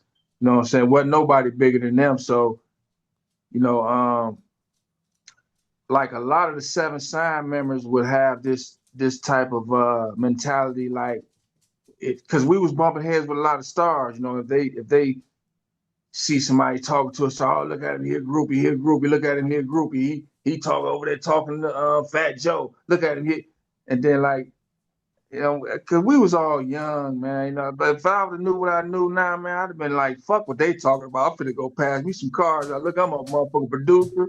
You know what I'm saying? I could produce some hit songs for you, you know, but I wasn't doing that because all that pressure was on me, like not to fuck with other people, you know what I'm saying? But we was bumping heads with a lot of stars down there, though.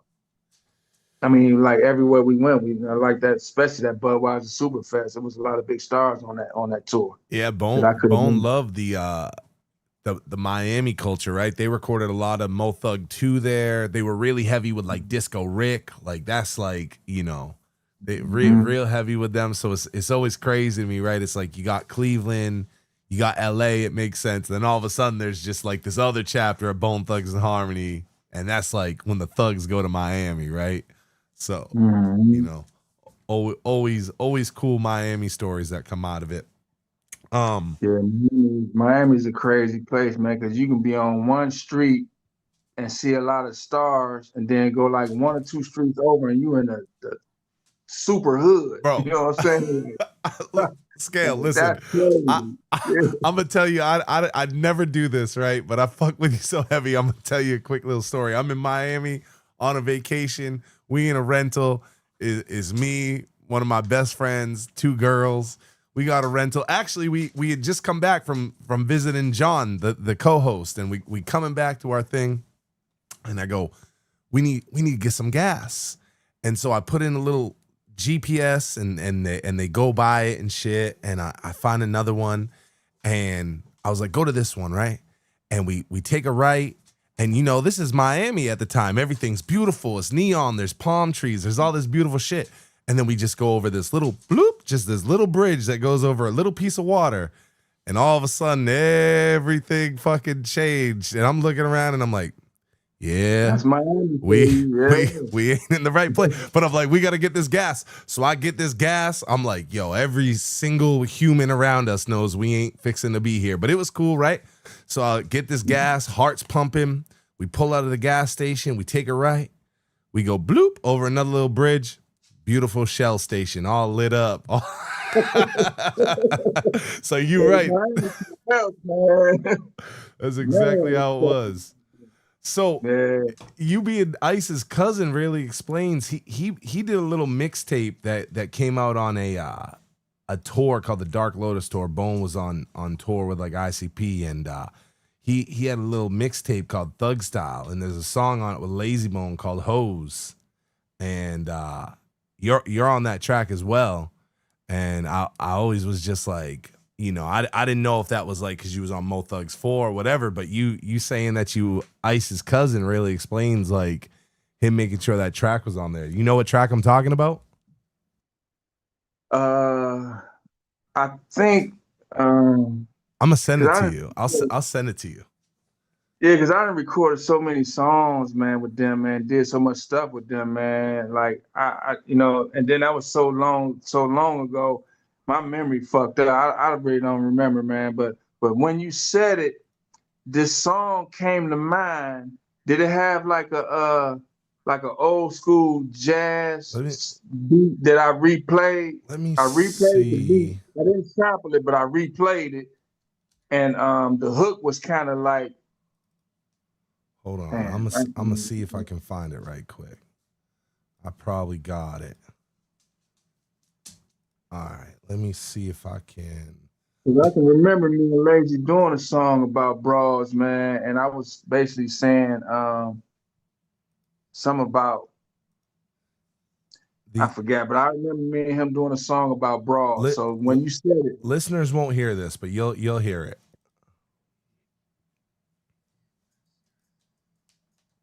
yeah, yeah,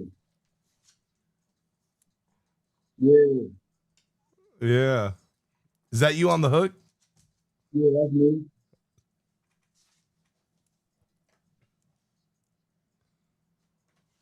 Yeah,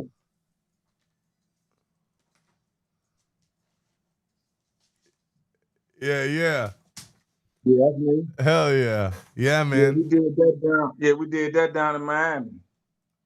Oh, really? That was one of the Miami tracks? Yeah. That's dope, man. So Yeah. after Miami and all that, right? It sounds like is that when like things kind of started to like fizzle out and dwindle down as far as like the Bone connection and everything? Yeah, because like we was down there for probably about a little over a year, man. And then when I finally came back home to Cleveland, you know, that like you said, that was probably like everything had dwindled all the way down. You know what I'm saying? I really wasn't really fucking with them really too much more after that, and they really weren't fucking with me. I mean, I don't know why or whatever, but you know, I don't know, man. But I was back in the hood doing what I do in the hood, man. Did you keep doing music at all, or did you kind of just shift out of that? Yeah, I kept doing music, man. Like, you know, I fuck with some of the rawest talent, man. You know what I'm saying? Like, I got dudes now, man. Like people be still trying to, ask me to sing and rap and stuff. I'll be like, man, I'm too old to be doing that. They like, Scale, man. No, you're not, man. You too talented to be talking about you too old. You too talented is what you is. But I'm like, nah. So I still produce for a lot of Dope. some coaches, man. Like my dude Cuddy, man. Like Cutthroat, man. This dude, man. This dude cold, one of the coldest dudes I ever met on that mic, man. Cutthroat, man. I still fuck with him. You know what I'm saying? I'm still in touch with a lot of the Bone Thug family members too, man. Like the Mo Thug people, like some of them. But Cuddy, man, that dude cold as hell, Man, man. if you still produce, man, we got to throw some beats to Lazy. You know, we got to throw some beats at him and tell him these come from Scale. Let's see if we can reconnect. Well, I can send you some, man, cause like Lazy, man, I'm gonna tell you one thing about Lazy, man. He one superstar dude that's down to earth. He ain't Oh, got no cool he ain't got no motherfucker. chip on his shoulder. He don't look down at nobody. Man, he's a real. Let me tell you this story, man. Just gonna tell you, man, what type of dude Lazy is. Man, that dude cool as hell. Every time I see him, it's all love, nothing but love. But let me tell you who this dude really is, man. He the type of dude, man, like we'd be in a hotel, like about 15, 20 dudes in one hotel room, just wrestling, going to the body, just doing what wild dudes do. You know what I'm saying? Just having fun, wrestling, tearing the room up, going to the body. And then even like in limos and shit, we'd be doing that shit, man. Then one time we had fell out the goddamn limo because we was in the limo wrestling and shit. So we fell out the limo and we still wrestling shit. I'm a big dude, 6'4", 225 solid. You know what I'm saying? I was real cut up at that time. And you know how lazy skinny the motherfucker, right? So Lazy grabbed me, right? And I ain't want to just boom him, so I let him boom me. He like, no, hell no, Scale, man. Fuck that, man. Yo, big ass nigga, don't let me slam you. Iron sharpen iron, nigga. Iron sharpen iron. So I grabbed him, boom, boom, and we just kept on having fun, man. Lazy cool ass dude, man. That dude cool as fuck, man. And Yeah. he the type of dude, he's a superstar, but will walk to the motherfucking store by himself. I'm like, hold on, where you going, man? I'm going to the store. I like, nigga, you ain't going by yourself? So I go with him. That's why I told you earlier, he said I was an artist slash producer slash henchman. Cause like I never, like you ain't about to go to no store by yourself, not on my watch. Yeah, he You like you know? said, Yeah. he's so down. When we was out in Cali, man, He down to earth. he immediately embraced us, showed us love, pulled us immediately into the fold. And like you said, there was right outside of the show, there was a little car show thing. He's like, I'm going to the fucking car show. So he took off to the car show. Just him and like K Chill was out there. I think him and K Chill and like two people took off. Lazy's just out there, man of the people, not even acting like it's nothing. Right, that's how he is, man. He down to earth. He ain't on that superstar shit. You know what I'm saying? He ain't on that shit, man. You know what I'm saying? He don't look at himself like above nobody. He want to be just like a regular person like everybody else. But I mean, truthfully, man, I mean, you a superstar, man. You know what I mean? But like you say, he the people's champ, man. Cause like when you like carry yourself like Lazy do, man, God got your back. You know what I'm saying? Ain't nothing gonna happen to him. Yeah. You know what I'm saying? Because you always gonna have dudes like me, like, hell no, you ain't going up there by yourself, man. I'm rolling with you. You know what I'm saying? He always, man, God gonna always have some help around Oh him, yeah. whether he wanted or not. Like That dude, he gonna stay blessed. like I told you when we was at that, he filmed a video and Menensky and all the Watts riders pulled in on Harley Davidsons and they was deep and you could tell like Lazy's the boss, ain't nobody fucking with him. Exactly. Yeah, man, we gotta get him some beats, man. Send me some beats. I'll send him over to Lay. I'll send him over.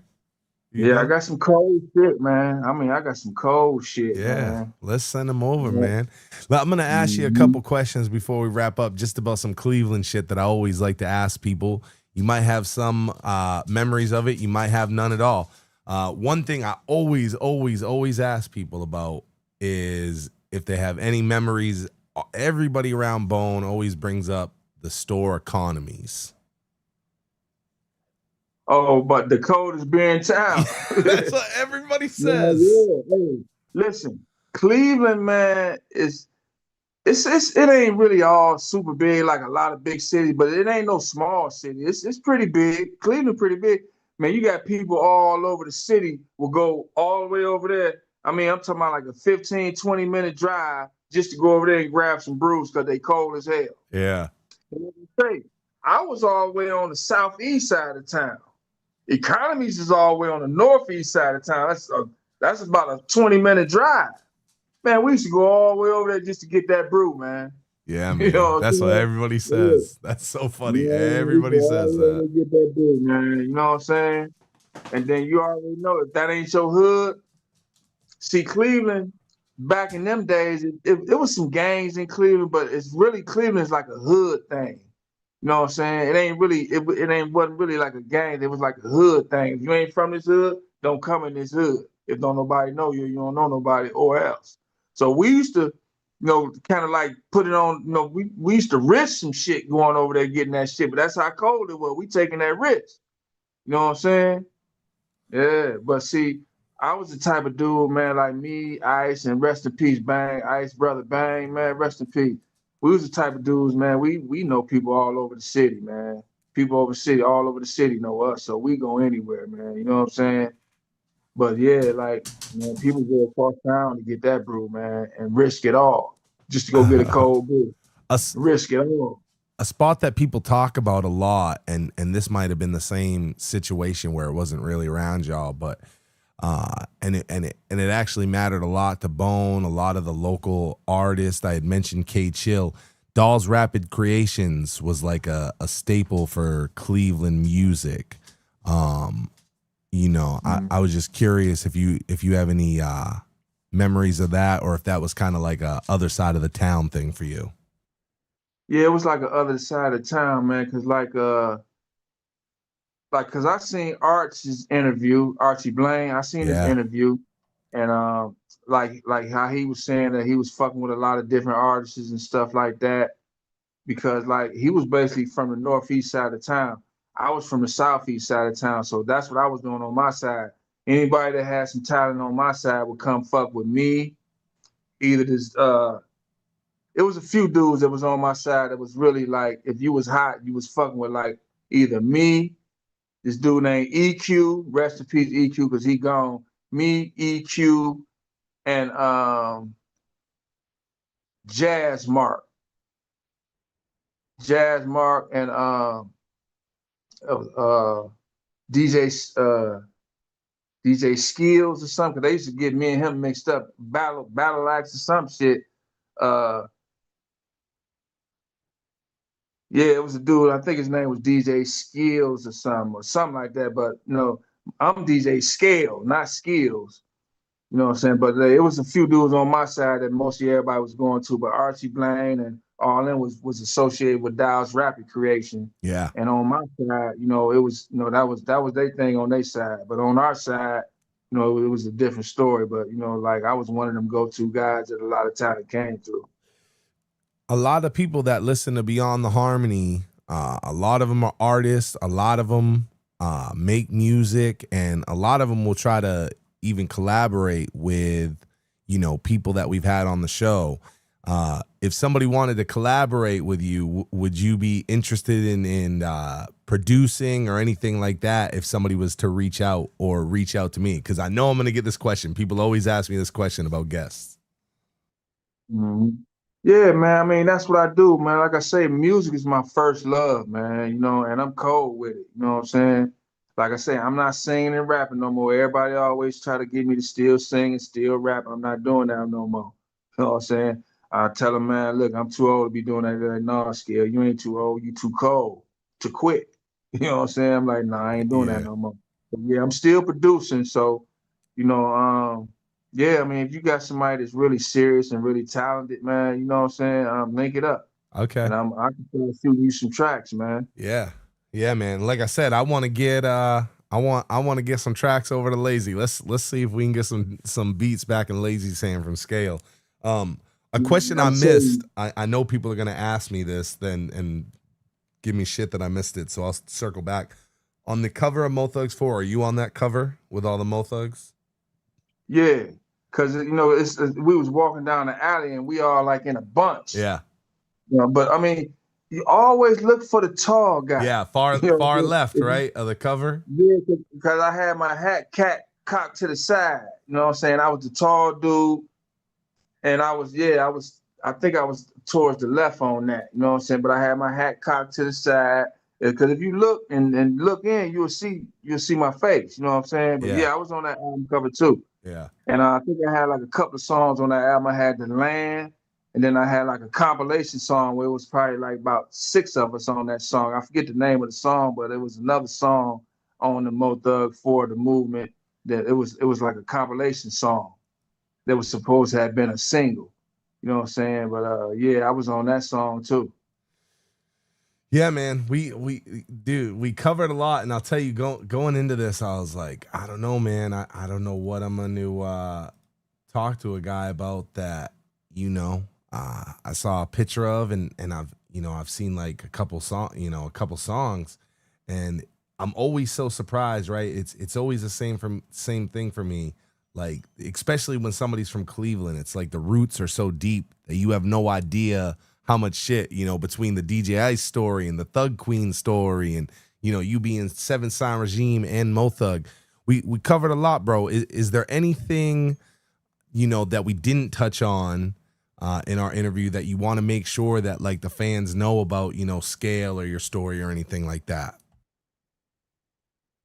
Well, like I say, man, I done fuck with some of the coldest talent in Cleveland. And like when I was in Miami for a long time, I have found some good talent down there too, you know what I'm saying? But you know, like I say, man, my dude Cuddy, I still work with, man. My kids, man, like my kids is like they the next me, you know, they the next generation. My kids is cold. They cold in the motherfucker, man. So if anybody wanna my youngest son, his name is Tamar Lavelle on all platforms, you know what I'm saying? Tamar Lavelle, he cold with it. He's staying consistent with it. You know what I'm saying? He just gotta, cause you know, like the industry now is different. You gotta basically like just build your own fan base. You know what I'm saying? You gotta build your own fan base. So that's what he in the process of doing. Not trying to build his own fan base. So check him out, man. Tamar Lavelle. Then I got my other son, Scale 2Ks. You know what I'm saying? You can spell it TWOKS, like Scale Twox, or either you can spell it Scale with the number 2 and then KS. You know, but he spelled his name like mine, SKAIL. And Yeah, you'll he ain't have really, to send me these because I'll post them all up, man. I'll post them all up on our socials and stuff too. Yeah, they cold, man. They cold. And like my other sons is cold too, man. Like Lil Diddy, you know what I'm saying? He cold with it, you know what I'm saying? And my son Pooh, you know what I'm saying? They cold, man. My daughter was rapping for a minute, but I don't think she really doing it no more. Breezy, she was doing it too, but I don't think she doing it no more. But yeah, man, my kids is cold, man. Then like I said, I got some artists that I was fucking with, man. A lot of them, too many to name, man. You know, I know everybody gonna be like, yeah, why you ain't say my name, man? It's just too many, you know what I'm saying? Cause we'll be hours trying to name a Yeah. lot of them, but the main dude, Cutthroat, you know what I'm saying? Cutty for short, you know what I'm saying? You notice I keep mentioning Cutthroat, Yeah, Cutty, man. y'all. When we're done, you're gonna have to, you know, link me with all this because I'll post it in the description, right in the video. So you'll have to link me with all this shit. We'll post up, show love for them all, man. Okay, I appreciate that, man. I appreciate it. Yeah, bro. Sure, Hey, man, we appreciate you. Like I said, it's been a long time coming for us to do this, and I'm really glad that we finally got it done, bro. It's really been a pleasure to have you on the show, and you know, it's like it would be dope. Sometime we should try to, like, you know, reunite. It'd be cool to get like you and Majesty up on here together or some shit like that. So, you know, we'll have to do something dope like that. Yeah, that would be cool, man. I would like that, man. Cause like I said, man, I love all my family members, man. And a lot of them I ain't heard from, man. Some of them I'm still in contact with, but a lot of them I ain't heard from. And then see, this is the thing about the Bone Thug family. It's the Bone Thug family, man. Cause like, Lazy and Crazy basically had Mo Thug, you know what I'm saying? Then Busy had Seven Sign, Crazy had Thug 9, Flesh had Millennium, but we all the Bone Thug family. You know what I'm saying? We all part of the Bone Thug family. So anytime I see any of them, it's all love, man. It's all love. Like, I mean, you know what I'm saying? It's like we ain't missed a beat. You know what I'm saying? It's always all love, always.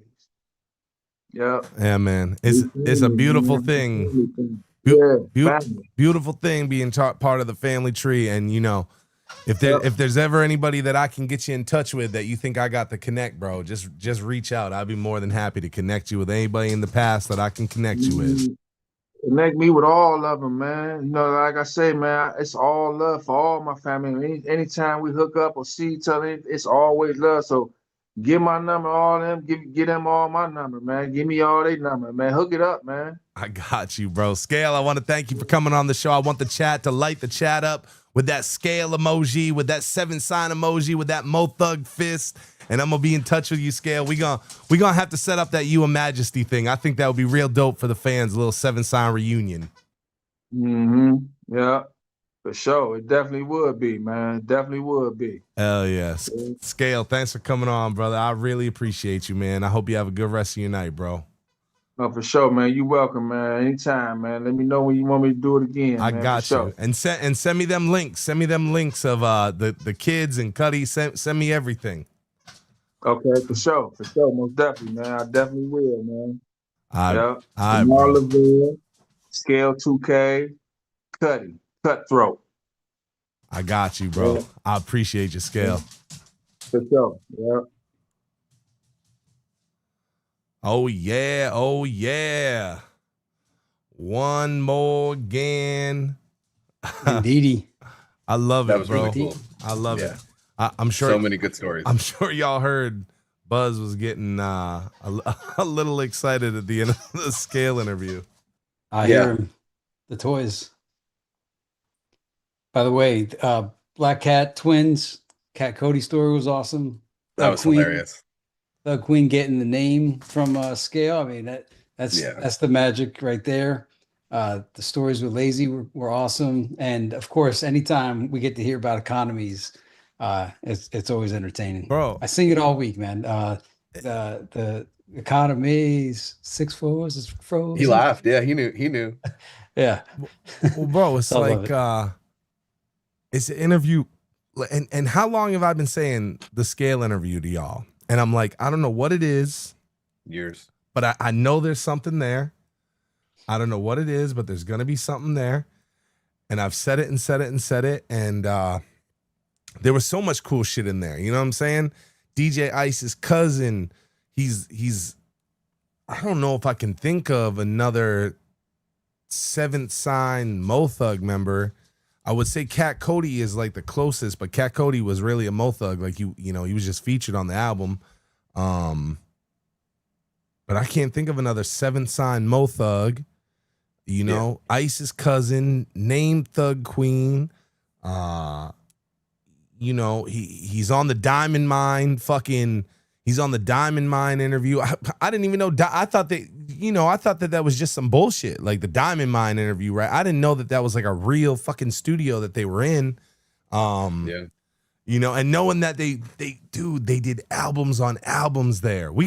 I don't know where the Diamond Mine is in fucking Ohio or where it was or who owned it, but we got to kick them fucking doors down. Yeah, I mean, that was a kind of an interesting revelation too about how there's like a collateral that if you don't pay your bills, then whatever you recorded there becomes the property of the studio. And that may answer, because over the years we've heard of so many unreleased albums and you're like, why is everybody just sitting on all these recordings? And then, maybe they don't have them. And it's, it's like, you don't want to say why. And then, so that was an interesting part. And then also it was cool just getting tidbits when you were asking about the back cover of the Busy album for the 7 Sign Regime, just getting little trivia tidbits that were provided, all these little tiny pieces. It's funny how your mental image of the whole storyline suddenly just gets like slightly altered. Once you get these tiny little tidbits, you're like, oh, huh. So that's the magic of some of the interviews where, the viewer might be like, okay, Scale, wait, what?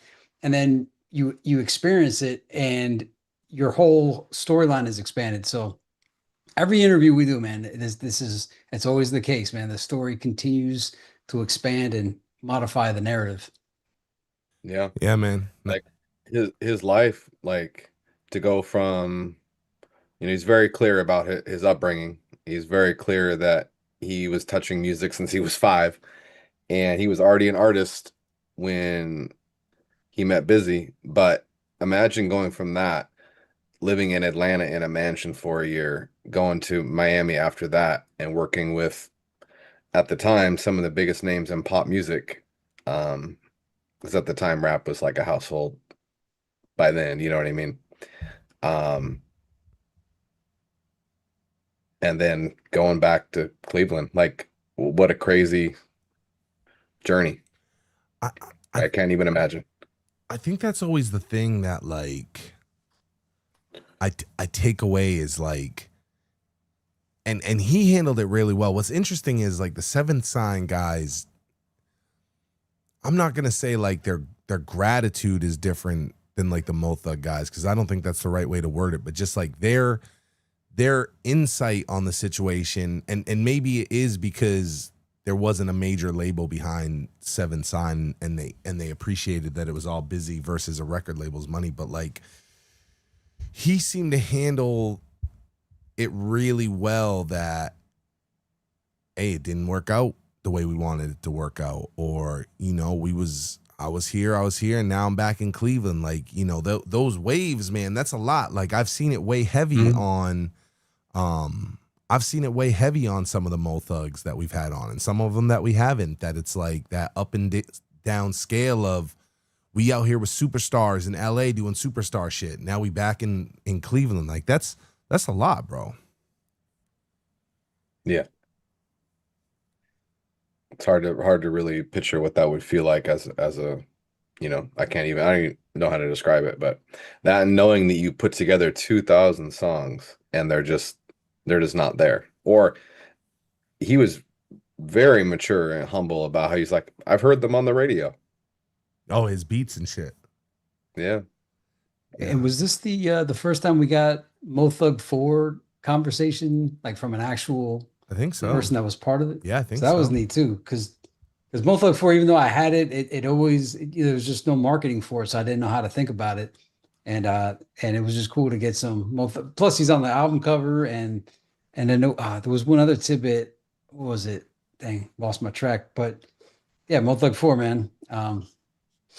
Shout out, by the way, to Is This Mic On with a $5 super chat, and the big homie Joe Cal dropping a big $50 super chat. We appreciate y'all, and we appreciate everybody watching tonight. I know when we do the obscure interviews, sometimes, I know sometimes people are like, what am I gonna? But bro, these are the ones that I'm like, no, you need to watch these ones. These are the building blocks of Beyond the Harmony. A Scale interview. Yo, nothing reeks of Beyond the Harmony like a fucking Scale interview, bro. Yeah. And they always, bro, they took the more obscure, the better the outcome. It's definitely cool, man. And the cat, bro, just getting the Cat Cody story. I think that was the highlight. Definitely Black Cat Cody, the twins. Yeah. Black Cat. That was my favorite part. The Thug Queen naming thing was really cool as well. Yeah, there was some cool shit in there, man. There was some cool shit in there. Speaking of seeing Mr. Murdermo in the comments there, I don't know if it's time to make any mentions, or is that's later on. That's fine too. That's coming. That's coming. Yeah, okay. Him and I haven't talked enough about it yet, but it's coming. Gotcha. He wrestled Lazy in a limo in Miami. Yeah. I didn't know they all went back down to that was news to me too. Like, I know the Mo Thug 2 crew was in Miami. I didn't know that they ended up back in Miami, Mo Thug 4. Is there one studio that they would go to for Mo Thug there, or I don't know. I mentioned what Disco I mean? Rick. I'm sure there's lots of studios there, but he didn't seem to kind of bite at the Disco Rick thing. I know Disco Rick was like big during Mo Thug 2, so I'm not sure for Mo Thug 4, but Disco Rick and shit, he was very intricate in the Mo Thug 2 era. Just a quick Miami shout out. Last night I was driving and I was falling asleep at the wheel, and I told the wife, I said, "Hey, you got to put on Miami Boys Vicious Bass." And I woke right up, dog the bass on that thing. And then right after that, the song by the 69 Boys came on. It's not one of their famous songs. It was an album track. And man, it took me back. Really cool mixing on it. I don't know if you guys would know how it went, but 69 Boys, if anybody knows about 69 Boys, it was like a 1 minute song. They'd have a couple of those. And that got me woken right back up too. So it was fun last night. Miami Boys and 69 Boys. Oh, and I found out there was more songs by Miami Boys. The Carroll City Boys were out there too. So yeah. Shout out to RC Thugsta who prepped this interview. I cannot explain to y'all after 8 years what it's like to have a right-hand man like RC Thugsta that I trust to prep interviews. He prepped 95% of the questions. I put a couple in there and altered a couple. But shout out to RC Thugsta. What a member of the fucking team, bro. When I say what a member of the team, I mean trusting a guy that's gonna do what I do question-wise and knowing that he'll get it done, bro. Crazy. When I was like, all right, bro, we got a Skail interview. And interviews that didn't happen that he prepped for. If Q Loco ever happens, he wrote a fucking killer interview. If Flesh and Bone ever happens, he wrote a killer interview. Like, shout out to RC Thugsta, man. Again, we always talk about the things that kept the wheels on the bus going round and round.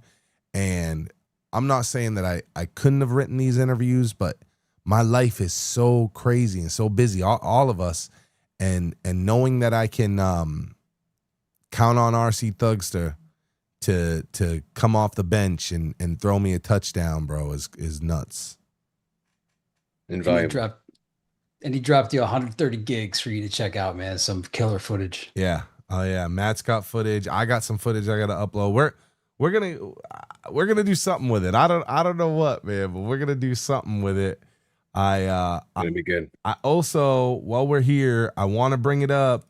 We're like, I think I said 7 months from Beyond the Harmony Weekend 2027, and there are still rooms available.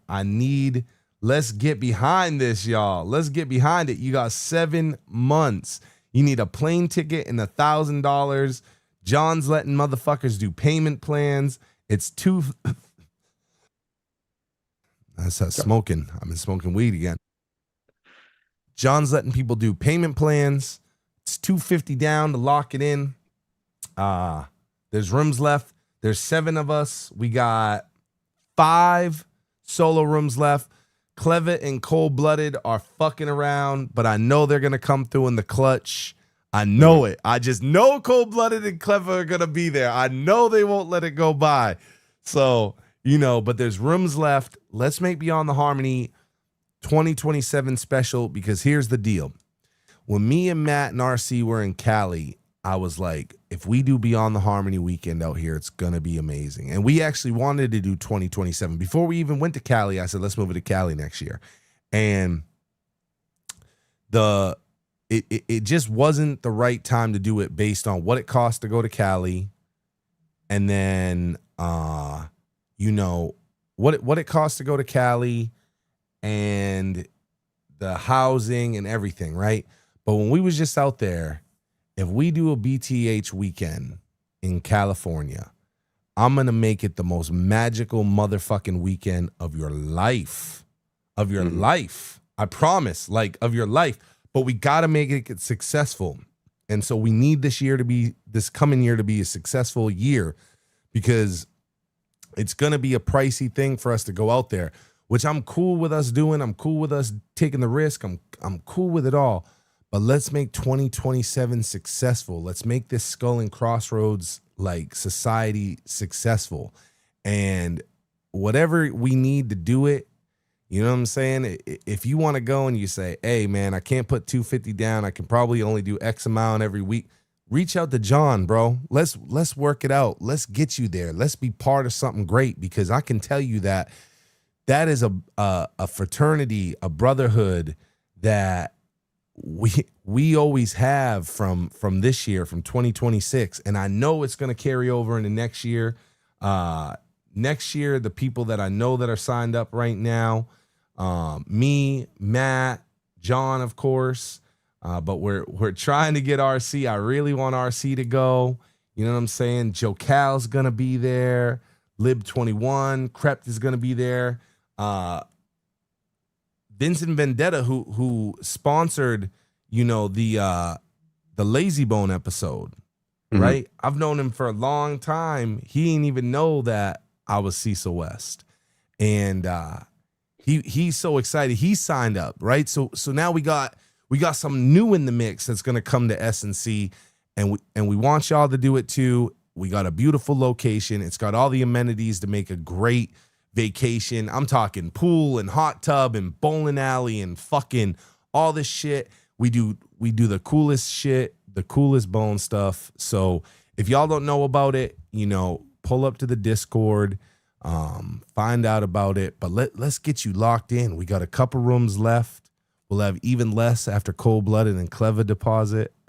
And I just want it to be great because I want a reason to move us to LA. Because if I get us to LA on some Bone Thug shit, if I get us to LA in 2028, it'll be the most magical Bone weekend of your motherfucking life.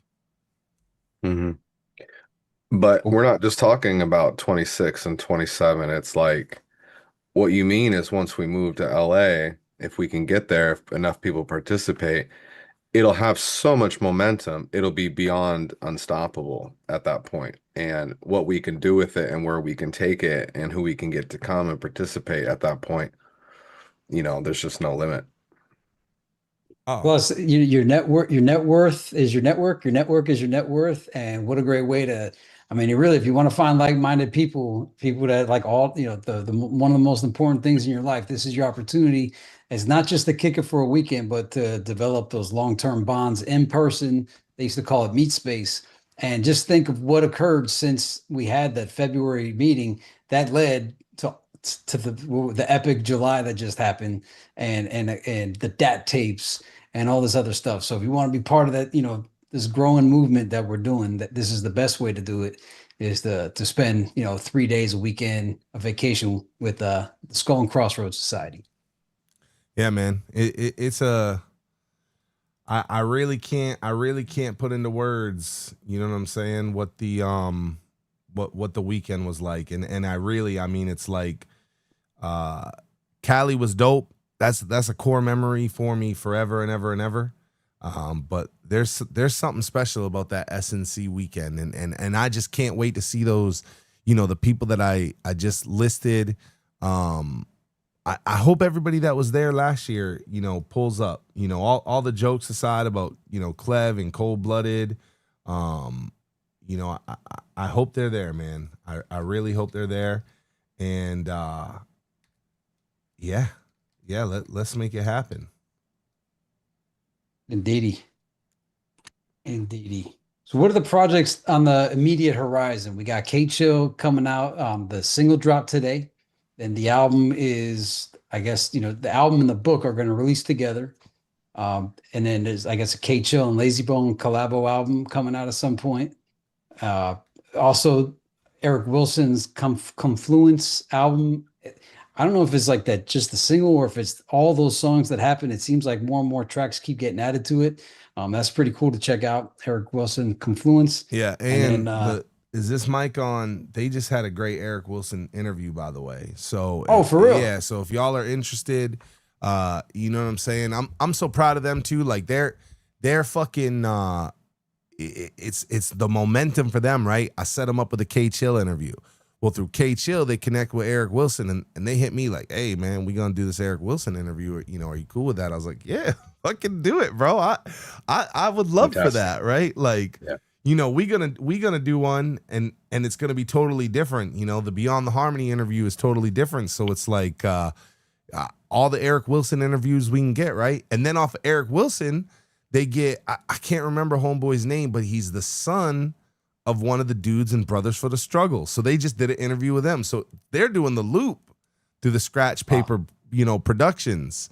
K Chill, they're running the marathon through there. But you see, like, you know, it's a little snowball effect. It's like, and they meet this guy through this guy and this guy through this guy. And then we've been talking about it. We've been working on Serving the Fiends in the background. They're about to film their first episode, I think, this coming Thursday. And then we're going to set up, you know, some after that. So y'all have that to look forward to. And yeah, man, I've really enjoyed, you know, working with those guys and watching their growth. And I can't wait to see Serving the Fiends. And I really can't wait to see them work with us and Beyond the Harmony and under this banner, and like the way that it'll, you know, help mature and evolve them, you know, because I look at their episodes and I remember the young Beyond the Harmony, right? And it's like, you know, they didn't have a little intro, and I helped get them an intro, and I helped get them an intro video, and it's like, you know, they just kind of jump on the shit. And I'm like, I remember when, you know, me and John would just start the episode. It's just like, yo, what's up? It's Beyond the Harmony. We back, you know, and it turned into, what's up, y'all? Let's see. So I'm like, I can't wait to watch their evolution, bro. Like, I hope you can hear that I'm smiling about this, because it's like, it's just fun to watch the growth. And off of them, fuck it. I don't know if it's official like a whistle yet, but I'm gonna just throw it out there because we've been putting it out there, and this might give us a chance. DJ Murdermo is a huge collector. He's like a fucking he's a fixture on Is This Mic On? He's been a viewer of Beyond the Harmony since basically the beginning, but he's a huge collector. And, you know, we've always wanted a collector show. I've tried to do it with other people, and I've really wanted to launch a show called The Bone Collector. And I've wanted a collector to interview other collectors, you know, because there's nothing more exciting than a collector talking to other collectors, because they can really connect with each other, right?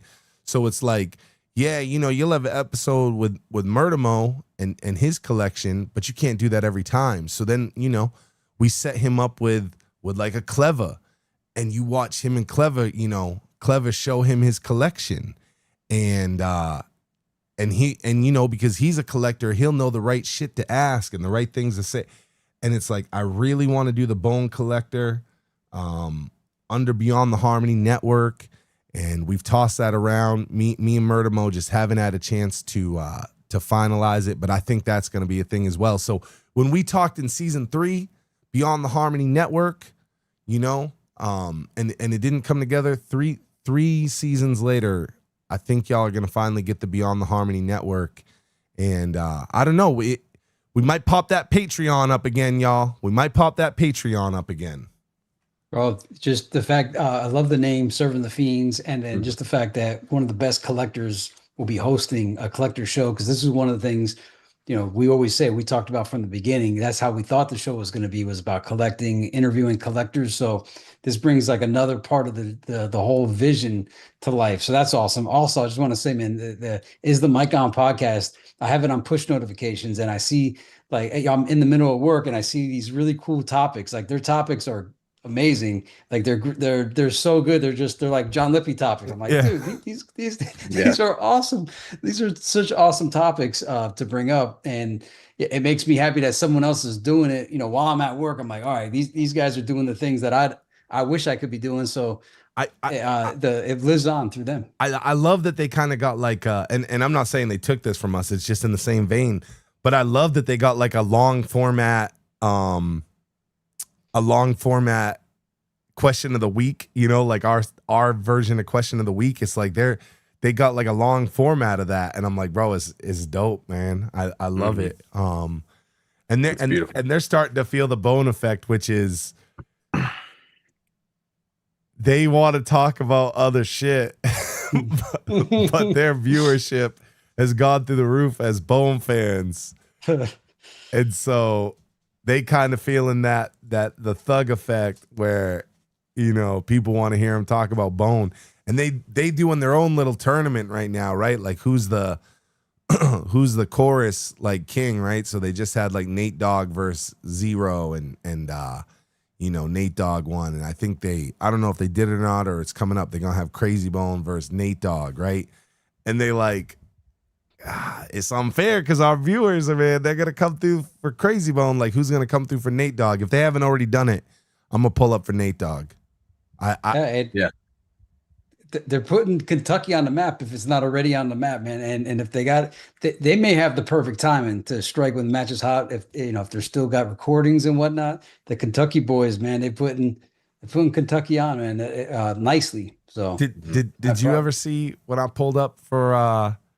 They had Outkast versus Bone, and of course, so much of their viewership are Bone fans that I was like, well, let me pull up for Outkast. So I pulled up for Outkast. No, I didn't watch that. I threw the swerve at the end and made it about Bone because I felt dirty going against Bone for an hour. But well, they knew you'd be trolling if you'd stayed. Yeah, but I spent almost an hour defending Outkast. Nice, bro. Was that the one when you first started dialing in, or was that another Outkast time? It was later. Yeah, it was later. Okay, wait, it's part of Cecil. I didn't know, man. I didn't know you double rep for Outkast, but that's I had to because great. They was all in there for Bone. I think they only had one person on the squad that was pitching for Outkast. Was it Jay? I think Jay was like heavily behind Outkast, and I was like, yo, I gotta jump in here and help my man out. So I went for it. So I mean, I don't even think Outkast made it in before Bone into the Rock and Roll Hall of Fame, and I know a lot of Bone fans were mad, but I was like, I don't know, man. They got the best-selling album of all time, believe it or not. It's hard to believe. It's the least favorite album for Outkast fans is the biggest-selling Outkast album of all time, which is strange. And also something came up this week. I had said that I could live with it if Naughty by Nature or Cypress Hill get in before Bone. I want Bone before them, but, if those two happen, I'm like, all right, whatever. Someone pointed out that New Edition might make it before Bone, and I'm like, dang, that would prove the whole Lippy New Edition Bone theory, the parallel narratives. But hopefully, I've mentioned this before. Cut Jones, he has this theory why 2027 is going to be Bone's year to make it in. It's going to be in Cleveland. I know that's where the thing is, but I guess it changes locations. But he thinks this whole thing is set up along with the Wu-Tang concert with Bone, that everything's leading up to a Bone 2027. Cut Jones, he's a longtime fan of the channel, but he also works with artists and he's got his own YouTube channel. Super Bone fan, and he's got a Bone room. And so check him out. Check his theory out if you haven't seen that yet. Oh, hey. So the other thing, it's kind of like it's kind of like a family tree thing, right? So I see the My Corner podcast in here, and I'm pretty sure, I don't remember who it is, so don't kill me, but he calls in, is this mic on all the time? And now he's got his own podcast, and they be calling into his podcast, and he was doing a podcast, and it was like, I think it was like, who's the coldest, right? Is it Mo Thug? Is it this? Is it that? And Smokey calls in to his podcast. Well, is this mic on? Is on the My Corner podcast. I think that's the one. And so they on there, is this mic on? It's My Corner, and he usually pulls up to theirs, and Smokey's on there, and Beyond the Harmony came up to Smokey. I hope it's the right podcast. I see him in the chat, so I'm hoping it's the right one. But if it's not, is this mic on? Correct me. But I'm just like, yo, it's dope how, like, Bone always talks about it, and it's like, the little branches are branching, man. The little branches are branching. Like I hope to catch that podcast and get to pull up on them sometime too. They ain't safe either. I'm pulling up on that motherfucker. I'll pull up on every podcast I can. So I've just missed my opportunity to pull up on that one, but I'm pulling up on them motherfuckers too. Speaking of Smokey and Is the Mic On, Is the Mic On had that epic, K-Chill East 99 St. Clair interview. But if you guys haven't seen the Smokey the Bandit K-Chill interview, K-Chill gave him some exclusive stories. I might have mentioned last time we were on, but I really enjoyed it. I enjoyed the heck out of it, man. I thought I was just going to like pop it on for a few seconds, and then I wound up doing a full 2-mile walk, and it was great, man. They had good chemistry. Smokey had great questions, and K-Chill had great feedback. So if y'all ain't seen that yet, check that one out too. I set that up. I set that interview up, by the way. Oh, nice. Of course. Cecil the Plug, the Connect West. Yep. He actually has a good one too on Outlaw Radio, and Outlaw Radio did. I mean, he's interviewed all the members of Bone. He was around for a long time. It's a Canadian podcast, and it's actually on FM radio as well. And he got away from doing hip hop interviews. And I reached out to him like, bro, you are a great interviewer, bro, and you've interviewed like everybody, like legends. And I was like, I really want someone great to interview K Chill. And I told him the whole K Chill story and shit. And he's like, well, I've been thinking about bringing back Outlaw Radio, woo woo woo. And he made his return to hip hop interviews, and it was because of K Chill, because he was really moved by the story and what I had to say to him, and just, you know, that I showed him so much love and respect, because when we was new, you know, I was watching like a lot of his moves and who he was in. He had Capone on there. He's had all kinds of people on there, man. So, you know, I reached out, and when I was trying to put together this K Chill run, and yeah, man, got him on that too. So if you haven't seen the K Chill interview on Outlaw Radio, that one was good as well. Oh yeah, bro. So I don't know. I know we had our little opening list. Was there anything that we missed from our? There's just so many different projects we got going on. I want to make sure that everybody's updated, especially, you know, with contributions and everything that's been going on. You know, I'm making sure I'm bookkeeping it all. Cecil's hard at work in the lab, plugging away at all these various. I mean, there's like so many. This is the most simultaneous projects we've had. I don't know how you're keeping up with it all, but by props to far, you. yeah, it's insane. I don't know how you keep up for sure. What about Dash? Yeah, we trucking away on Dash. You know what I'm saying? I just talked to Lazy, I don't know, 3 days ago or something. We're gonna do another live soon. There's been a lot going on in the world of Lazy Bone. I'm not gonna touch on that on here, but I'm sure he will when we go live. So we're gonna do a Lazy Bone live soon over on The Real Lazy Bone on YouTube. If you don't subscribe there, we'd really appreciate y'all going over and subscribing there. Also, I just saw, okay, it's Casino. Casino is who has the My Corner podcast.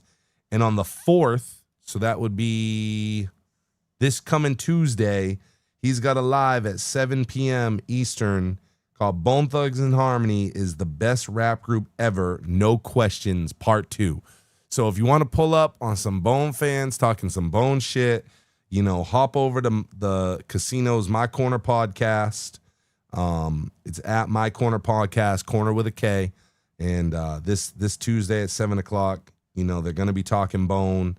I just, man, I know we spent a lot of time, you know, plugging these other ones, but I want everybody to be able to take in all these Bone podcasts. On the 5th, Is This Mic On is going to do a review of Busy Bones The Wasteland as well, and that's at 2:15 Eastern. So a lot of Bone shit. Y'all got this today, Tuesday, Casino on My Corner, and then Wednesday Is This Mic On. So, And I think Is This Mic On? When they did the review of War of the Roses, I think that was the one when Mr. Murdermo showed off his collection for the first time. the other thing is that was a good review. they just did what the fuck was it? They reviewed some fucking Busy Bone album, but they had like a mini K Chill at the interview at the beginning of it. Oh, well, they did. I think they reviewed it. Was either Thug's Revenge or Speaking in Tongues. Was that the one you're thinking of? Well, this was just they did the Busy Bone self-titled shit. This is just 10 days ago, and K Chill was at the beginning. They did a little mini interview with K Chill at the beginning. It was cool. It was cool to now see K Chill as a return guest over there. You know what I'm saying? Yeah. And on the thumbnail, they got our 90s rappers bringing hip hop back, and K Chill's like one of the 4 on the Mount Rushmore for 90s rappers, which I loved seeing that too. Yeah, that was awesome. Nah, man, it's a fun time. It's a fun time to see all these podcasts popping up. I love, you know, that we're gonna have Murder Mo and Is This Mic On, part of Beyond the Harmony Network, and who knows, man? Maybe there's something for Casino in there too. You know, we just trying to build the Beyond the Harmony Network and turn out content and give all the listeners something to listen to. like I've been saying, I think everybody in here is probably part of the Discord, but if you're not, get over to the Discord. We're doing really cool shit there all the time. Some of the, it's the best Bone fan base. But, I don't want to be braggy. The same way Scale was like, I don't want to brag, but this is the best Bone Thugs fucking fan base there is, period. Oh yeah, and I want to shout out the y'all don't forget that you could visit the BTNH Universe discography archive that I Am Lanconic has been putting together. Bro, it's dope. Have you ever seen that shit, crazy. Matt? Yeah, it's crazy. I just smiled. Yeah. It continuously grows, and if you guys are in the Discord too, every now and then, like he must be in a different time zone. I see him working in the Discord chat, and I'm like, man, I want to hop in that thing and just chop it up, but I want to get to bed because I did go in one time. I wound up staying for a couple hours and tired the next day at work. So that there's a Discord voice chat, and y'all should be using this a lot more often. Sometimes we call it the after show for after Beyond the Harmony goes off the air. Y'all are welcome to use that voice chat anytime. I Am Laconic uses the best because when he's almost got like office hours where he's working on the website, he just connects it in. Anybody's able to drop in and offer input to see if there's actually anything missing from this colossal. What does it say here? I'm gonna pull it up real quick. I'm gonna pull it up on the screen. 17. I must be reading this wrong. It's saying 17,625 tracks. I guess because we have all the alternate versions in there of like every single maxi CD. It's from 1990 to 2026. 96 artists. 1,472 releases. Y'all thought you knew Bone until you see the BTNH universe, and it keeps growing. I'm gonna try to pull it up for everybody right quick. Okay. And it even has like cool, like on the side, you could use the all the artists on that left nav bar to, when I made a database, when you create these relational databases, it creates insights on things. And once you start doing these queries, you start discovering things about Bone you never even realized before. Like when I realized that Bone had done more albums with Real Talk Entertainment than they did with Ruthless Records, my mind was blown. All right, look, it's little things like that. I'm popping it up on the screen right now. Hopefully everybody can see that. Let me know if y'all see it.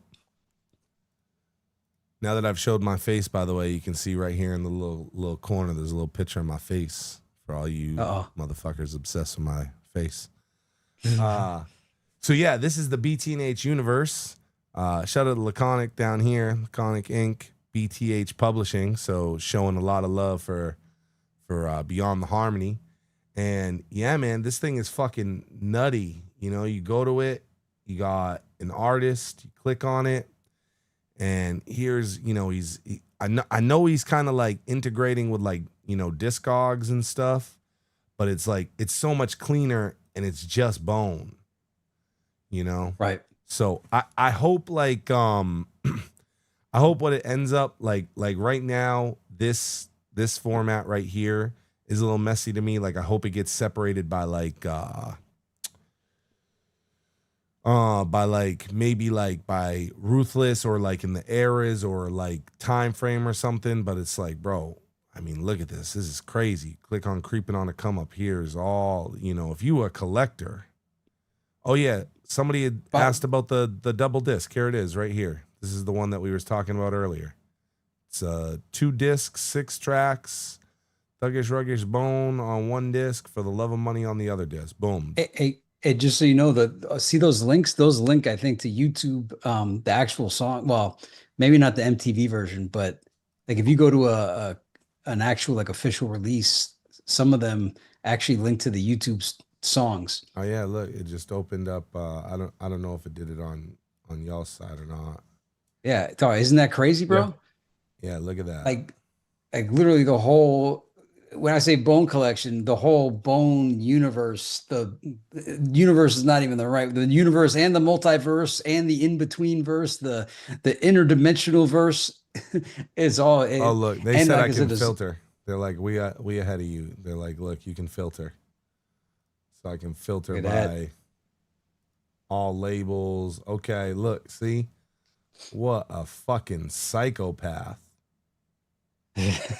This. Hey, you know, we were talking earlier about Mr. Murnamo doing the collector's site. That was like one of my dreams, and this website right here added years to the end of my life, like for real. This is what I wanted for even before Beyond the Harmony. I know. That's why I was pumping Shane.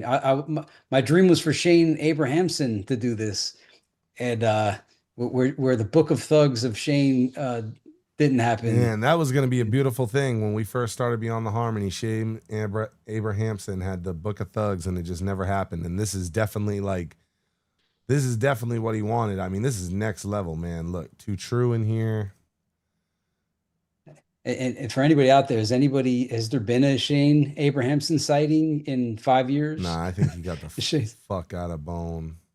Fuck out of Bone. He probably tried tackling. I think when he was making this website, he probably found out that, oh man, it's 17,000 tracks deep. He got music videos down here. Yeah. Oh, and part of the site is built off of the that spreadsheet that we were working on collaboratively in the Discord. Which, you know, for anybody that's not in the Discord, there's collaborative projects that we work on periodically. Cold Blooded put a lot into it. A couple other people worked on it, and then that spreadsheet got fed in. And along with all those, when we did that music video project where we figured out that there was more than 300 Bone Thugs and Harmony universe music videos, what was mind blowing. My goal is to get it to 365 so that we could have like, you know, those little calendars that you used to get as a kid where different piece of trivia each day. You could literally hear a different Bone universe music video, watch a different Bone music video every day for a whole year. One day we got to calculate how many hours measured in years the entire Bone collection is. Laconic's in the chat right now. He says 17,000 songs on it, all the variants he could find, singles, albums, etc. Told me the filter thing, and then I called him a psycho, and he said I tried to be. He goes, I'm always open to suggestions, changes, additional songs, etc. I'm always down. Yeah, bro. He's been again. Join the Discord because when he's working on it, he'll jump right in the Discord and work on it in front of people.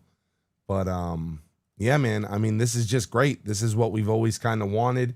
He's done a great job with it. He's not like a professional web designer.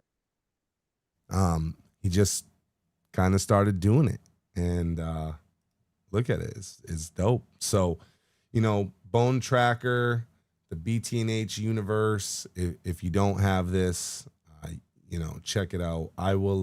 Let me post a link. Yeah, y'all bookmark it. This is a resource, and it's another part of like the quest of Beyond the Harmony was to provide Bone resources, not just, you know, Cecil being the plug, but also the members of the expanded Beyond the Harmony family, creating these resources collaboratively. It's a fun thing to do. Like all these different projects that we worked on, most of it went into this.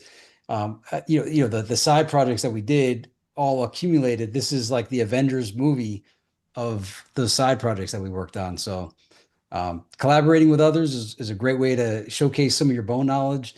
And it's, you know, anytime you could, there's hundreds of albums there and 17,000 plus tracks. But if you could find something that's not on already collected, it feels like a win. Like, hey man, I found one that wasn't already found. So jog your trivia on it, and just mad props to Lanconic and everybody that's contributed to that, along with the spreadsheets that we did. And we're just, this is now, it's what I said, legacy. It's not just a legacy or a resource. When we were working on this, there was public data sources that we pulled from to get some of the album covers and stuff.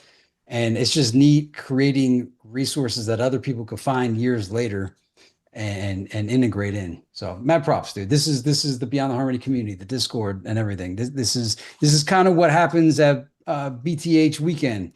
So building the family, building everything up. So awesome community. We should, before we wrap up, we should give something away. We haven't done that in a long time, and we've been ultra unlucky with it because the last bunch of times, nobody's fucking called in. We're sitting at 39 members right now. We were at 43 at the beginning of July, so we've lost a few members along the way. But hopefully we're going to build the Beyond the Harmony network back up. Maybe we'll, like I said, relaunch that Patreon once serving the fiends and the bone collectors happening. Maybe we can bring on some other people. You know, the goal was always to release things over on the Patreon, you know, first, and then bring them over here, do some exclusive lives over there, shit like that. So that was always kind of the vision. Hopefully, yeah, we've always left the Discord open, right? And I don't know if one day we make that members only, but you know, everybody that gets grandfathered in, or we'll figure it out.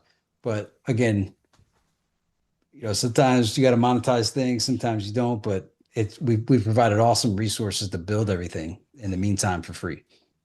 But y'all, you know, if y'all ain't members, make sure you become members. One of the benefits is to be part of Spin the Block wins when we have time at the end of these shows to do this. What are we giving away? Well, dude, we've been trying to get we give away these fucking kypos, and the motherfuckers that win, I don't think see the video to claim it. I guess what I'll do is whoever wins this time, I'll blast it on the Discord, and I'll blast it in the YouTube. You know, YouTube, we have that little like the community. Yeah, like the announcement thing. Yeah. So I think I used to put it there, and we kind of got away from that. So by the way, I haven't figured out what that new YouTube feature is where you could, like, if I send you a link or you send me a link, suddenly we could chat about something, but I haven't figured out what it's used for after that brief moment. Yeah. Anybody know in the chat know what that new YouTube feature is? By the way, YouTube supposedly is going to allow for shorts thumbnails now. All right, I'm downloading. See if where those Kypo discs are. They're in the closet. All right. Yeah, you got he did a special one for me. You're gonna have to send me that. Oh shit! Yeah, I haven't sent that yet. Yeah, that's okay. All right, we got 39 members. Like I said, we dropped members a little bit. We gotta get that membership back up. It's $2.99 a month. It really helps your boys out. So jump up in there. Let's see. Let's pull Cecil West out of this. Let's pull RC Thugs and John Lippy out of this. All right. 38. It leaves 38. This said we only had 39, but this fucking list is bigger than that. I just pulled 3 of us out of here, and there's still 38. Oh, let's pull the word member out of there. Okay. Let me share this screen right quick. Rearranged my room, and I can't remember where I put the Kypo CDs. I remember I put them somewhere stupid. I was like, I'm probably going to forget these are here, but I'll eventually find it. Round and go. What? Splackpack did an interview, by the way, recently. It's on YouTube. Not much to write home about, but Splackpack, 2 of them are still alive. Head and Q Dog. I think Kid Money died. They making a comeback? I doubt it. Yeah. All right. So I think we're going to do what? We're going to do a Kypo CD. Did we have anything else? I thought we had like a bunch of new stuff that came in. Yeah, I just don't remember, man. I don't remember. I remember thinking like, well, it was like a lot of stuff. Yeah. I remember thinking like, all right, we got stuff for days to give away. Well, I got the wheel up on the screen right now. 37 people on it. Shout out to everybody that's on it. See some OGs on there, Libs on there, Turok's on there, Joe Cal's on there, RB Santana's on there. 1985 Gemini. Wow. Gemini, 1985 Gemini is why we had to make a fucking rule, because back in the day she was winning all the fucking giveaways, boy. Indeedy. So, all right, well, let's give away Kypo CD, because man, it's fucking dope, and we've had them. I'm gonna make sure whoever wins, we post it up. So, we ready for this?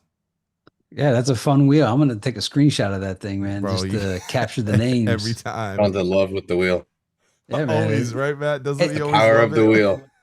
it's just great seeing like so many people that are down with the cause. Brian Jordan, I see Brian Jordan there. We got to get Brian Jordan back to be on the Harmony fucking weekend, man. He was there with us too. We need clever, cold-blooded Brian Jordan. We need these motherfuckers that be on the Harmony weekend. There you go. All right, let's spin this motherfucker. I see Akinoa on there. Damn, this thing's stacked.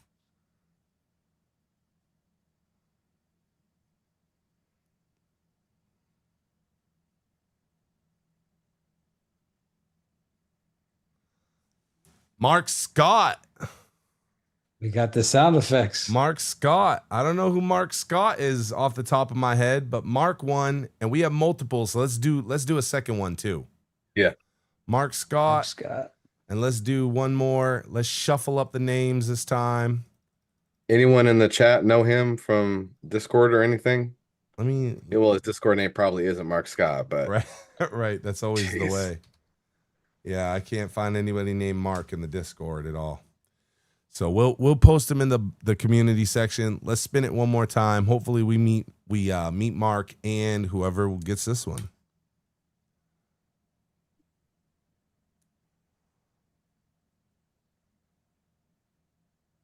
Hey, Mark Scott is fifth dog from the Discord, apparently. Jefferton Alive. I don't know who that is either. I love that they're members though. Shout out to Jefferton Alive. So hey, Mark Scott's in the chat. Cecil. Mark Scott's in the chat. Mark, you just won, motherfucker. What's happening? Bro, I just thought of Mike Scott. I haven't thought of Mike Scott. Okay. What's up, Fifth Dog? All right, that makes more sense. All right, well, yo, Fifth Dog, beyondtheharmony99@gmail.com. Send us your address, and we're gonna get you out a copy of Kaipo Confessionals. Hey, a shout out to Byron Malk, $20 super chat. What up, Byron? Thank you, brother. Love what y'all are doing, man. We love y'all being part of it, bro. And Jefferton Alive, anybody got a guess on that one? I don't know. I mean, that sounds like a cool Twitter handle. Yeah, I don't know. If it was like Jefferson. Make sure you take note of that name, John, because we're going to. Oh, no, I screenshotted him. All right. I couldn't remember it. Yeah, I'm screenshotting everything nowadays. All right. Well, memory's dying off. Well, there. But I thought of Mike Scott. He was the other ace with Nolan Ryan back on the Houston Astros back in the 80s. I haven't thought of him since I seen Mark Scott's name. I love that Fifth Dog from the Discord is who won that. I love that. Thank you for being a member of the Discord. Thank you for being an S&C member. And it's nice to have someone on the show watching when they win. Yeah. Hell yeah. Yeah, man. Yeah. Used to happen. All right, well, we're going to try to find Jefferton as well. Fifth Dog wins tonight. We had an outstanding interview with Skail. I gave you the updates. I'm going to say it again. Shout out to my dude. Joe Cal, bro. I know all the time we be fucking Joe Cal. Let me just tell you, Joe Cal has supported so much. And there's a handful of them. Joe Cal, Crept When We Came, Lib 21. These guys have put so much money into the show, but Joe Cal has been like backbone in the show lately. He did some shit today that I'm not gonna get into it, but let me just tell you, like, I was like, Joe, don't do that, and he just did it anyway, and then he still did $50 tonight during the show. Thank you to Joe Cal. Joe Cal hooking me up with that fucking clean version. That was really the last thing I needed. Like, yeah, there's other things. I'd love to have like that. I'd love to have that little double disc that he's got. Like, there's all kinds of little shit, right? But like, fucking clean was the last infinity stone for me. Everything after that is a bonus, but the fucking clean was like the last thing in my collection that I'm like, I need that, and for it to be gifted to me. Get Joe Cal his own star on the Beyond the Harmony Walk of Fame. Yeah, bro. Yeah, that's true. Yeah, definitely the first. Was he the first, or was it Crep the first SNC? They'll have to fight it out to figure out. Because it seemed like they both joined in the same day. Yeah, because what is it? Joe Cal and Crep are the only 99th degrees 99th. ever. Yep. Ever. Yep. Yeah, 99th degree. And I can't remember how many months those guys stayed 99th degree, which if y'all don't know, the 99th degree motherfuckers were donating. We thought nobody would ever do this. It was $100 a month to be a 99th degree member of the SNCs. And these guys were 99th degrees for so long. I'm talking like we went on a lull. I was out. I wasn't even doing Beyond the Harmony. These motherfuckers stayed loyal to the soil and stayed 99th degree. So yeah, man, we got the SNC over here, but hopefully we're getting ready to relaunch the Patreon, Beyond the Harmony Network, Skull and Crossroads Society. Shout out to Joe Cal for everything that he does, Lib21, Crept, and really everybody, anybody that's in here, anybody that super chats. I say it a lot, but we appreciate all the support, all the love. Shout out to the fucking Discord. Scale for being the guest tonight. I'm so glad that we finally did that. We got some exciting episodes coming up. We're going to do the DAT tape live stream soon. I'm trying to work that into the rotation. That's probably the next thing that we're going to do. And we'll jump on here and I'll play a bunch of the songs from the DAT tapes. And shout out to Byron Malk too. I'm always seeing him doing super chats every single show we do. Yeah. Also, I'm pretty sure it was implied last time we met, but thanking all those people that showed you like tremendous, colossal hospitality out in Los Angeles while you guys were there in July. Mad shout out to creating this crazy dream sequence of events. Also, hopefully next weekend, I'm going to start the engine on getting these FBI files, at least the pen working. So I don't know if anything will get out, but that's the goal for next weekend. Yeah, man. I mean, is that it? Is that it? That's like a mountain. Yeah. Is that it? Well, I mean, it's just like 2 hours and 50 minutes. This is short for us, but it feels right. Yeah. Yeah, I don't feel like I'm dead yet. The final thought would just be as we spent the last 20 minutes just talking about how the network's growing, how everybody's contributing, how everybody has a little piece of the pie, and how everybody's supporting everybody. It's a Bone thing, and it's a Beyond the Harmony thing, and it's an everybody thing. Also, I just want to say for the Eric Wilson thing, there's an Eric Wilson rabbit hole out there that if you think you've been through everything with Bone, once you go down the Eric Wilson rabbit hole, there's like a whole new world out there. So I just wanted to let you know, Confluence, it's the never ending album, the Eric Wilson catalog. It spans years and years, going back to the Cleveland to Cali and probably even before that. Cleveland to Cali, man. Cleveland to Cali, yeah. But since Cleveland to Cali, there's a whole Byron body with a of work. $25 super chat to get us to the $100. He said it might be my OCD, but we got to hit that goal. He just made the whole bar green. Shout out to Byron with another $25. Appreciate you, Byron. Nice. Couldn't Awesome. do it without you. So I guess we hit a successful night.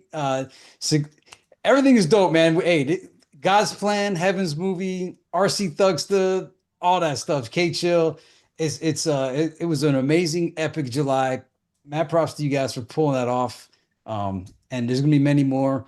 Beyond the Harmony 2027 weekend. Y'all want to be at that so that the 2028 will be even more epic. But we gotta knock this one out and just be on the lookout, man. We're only at the halfway point on this year. It's August now, so we in the second half of the year.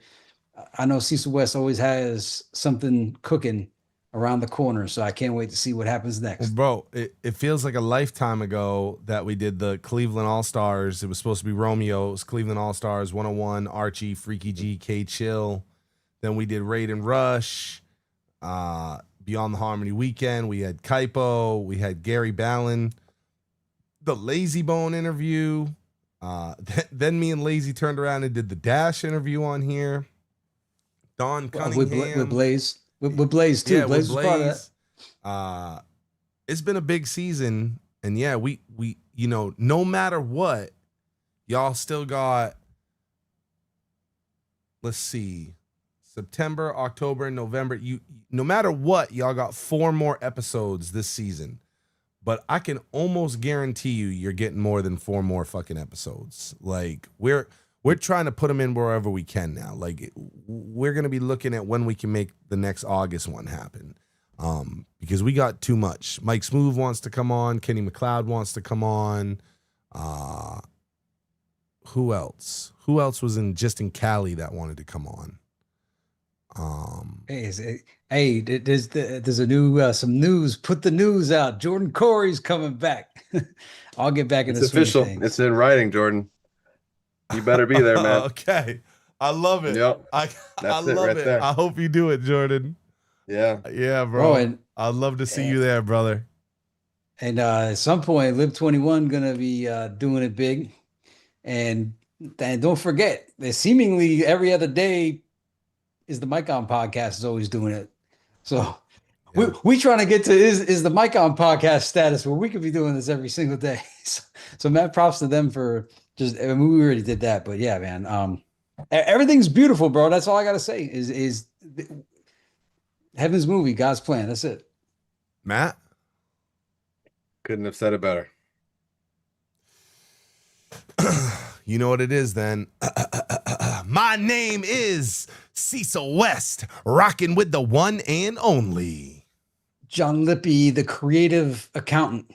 And he is the co-host and coast to coast and come up creeper, never sour, always sweeter, ladies and gentlemen. My name is Matthew Weaver. And it is that time.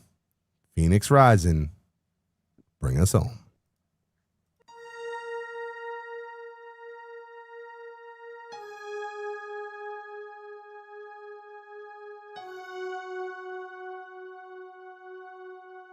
Beyond the harmony for the fans we celebrate.